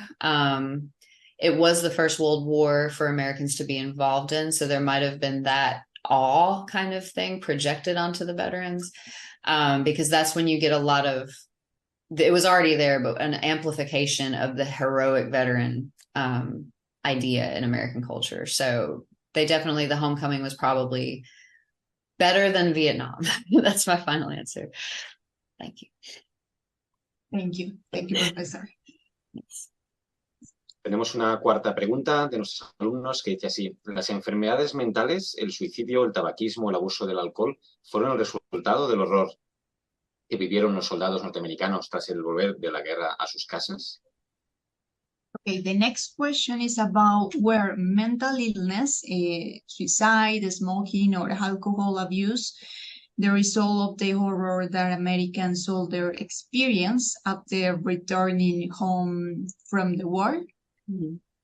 Yeah, definitely. I think that's a good question, and that it just underscores how I think every war, there's some sort of, if we're being really coy about it, we could say like a vice that comes back. But anytime we use drugs or alcohol as coping mechanisms for something that happened, it definitely denotes or connotes that there was something that happened to increase it. And I think for even the American Civil War, you'd have people coming back with different addictions, say that they'd gotten an injury and they got onto some medicine. So they're just like, I'm going to take opium, for example, was really popular then. So in World War I don't see why it wouldn't be. I didn't see any evidence to the contrary. What I think is interesting, though, especially with like alcohol and tobacco, is that World War I and definitely World War II as well, soldiers were given, especially cigarettes, like as part of, here's your meal and your pack of cigarettes kind of thing, which in today's culture is like, oh, how terrible. But it was almost like it came with your ration card kind of thing. You deserve this. Thanks for fighting. Here's your cigarettes. So culturally, I think smoking a lot, drinking a lot, like to excess, was not seen though as such a bad thing as it would be now. Like it would be amplified now as a bad thing. So, but in terms of like what drugs were used to treat pain, I think there were definitely people who came back with withdrawal symptoms, which you'd also see in Vietnam with heroin. People would come back and have trouble with that. So in a sense, yeah, it's yet another common thread between wars that is just really hard on veterans coming home. Yeah. Okay, thanks. Thank you.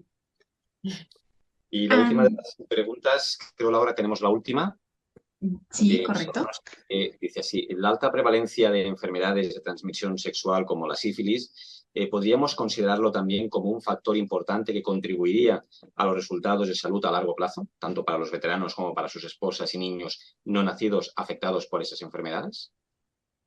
Okay, our final question is about, could the high prevalence of sexually transmitted disease, such as syphilis, also be considered an important factor contribute to long-term healthy outcomes, both for veterans and for their spouses and unborn children affected by disease?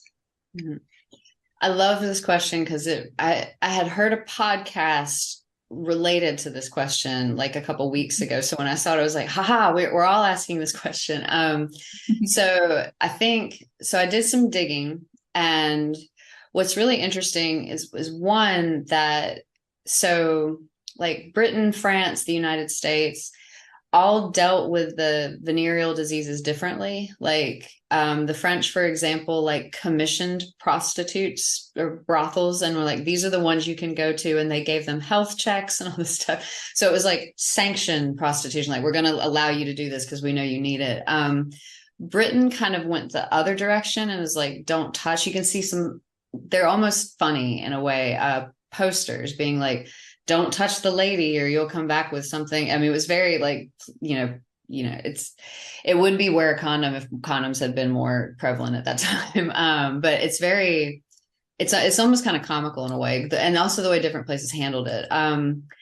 And what's interesting too, is that if a soldier, especially in Britain, not in the United States that I could find, came up with a venereal disease, you could take the prostitute to court and name her. Like, the shaming of the prostitutes is insane to me to read. Like, they would get someone who could be like anonymous reporting, say she did it to me, and they don't have to show up or anything at all, and she has to undergo like a medical exam that's mandated by the court and like watched over by it's barbaric.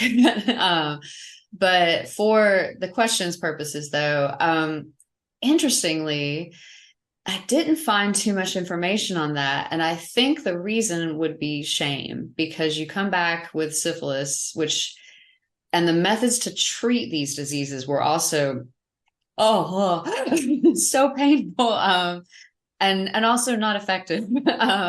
So I think there was a huge stigma of shame around it. It's also, the United States can be really puritanical about anything sexual health related. So at that time, especially, it's like just, people didn't want to hear about it, but it's inevitable that it came back. Like, I'm sure it did. And what was I looking for? I was looking at one source, and it answers the question, but doesn't, but it was a source where basically, instead of having sex with prostitutes, a group of soldiers were, by their commanding officer, were encouraged to have sex with each other so they wouldn't get diseases. But they didn't all stick to that rule, so they all ended up with the disease. But the creativity of that I thought was really neat. I was just like, oh, I would have never thought of that solution to that particular problem.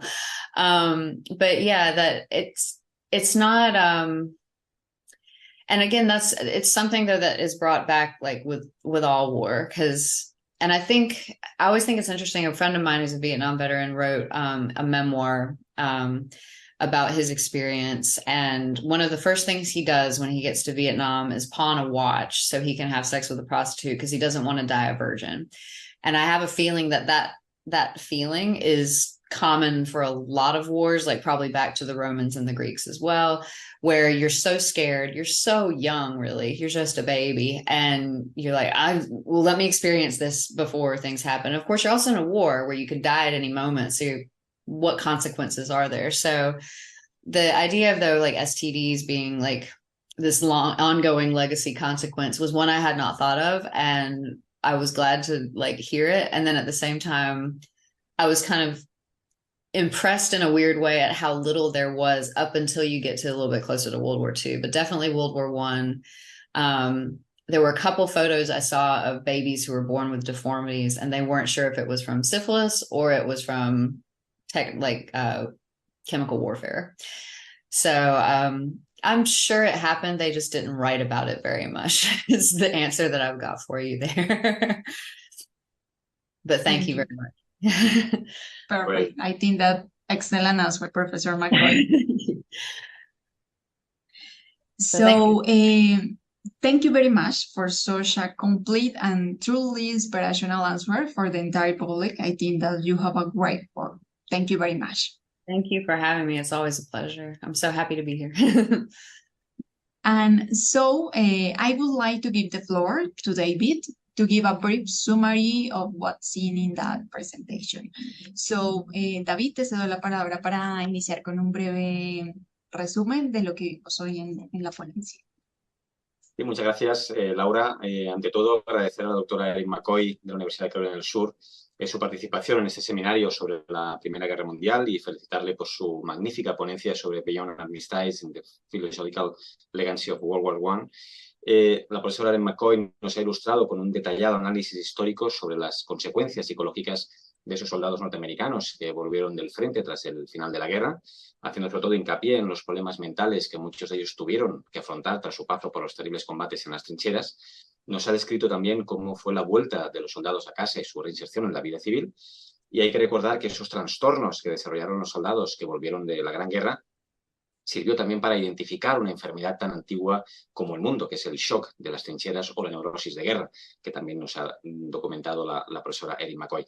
No olvidemos que esa neurosis de guerra fue identificada en realidad durante la Guerra de Secesión Americana entre 1861 y 1865. Thank you very much, Erin, for your excellent presentation. Thank you. Thank you.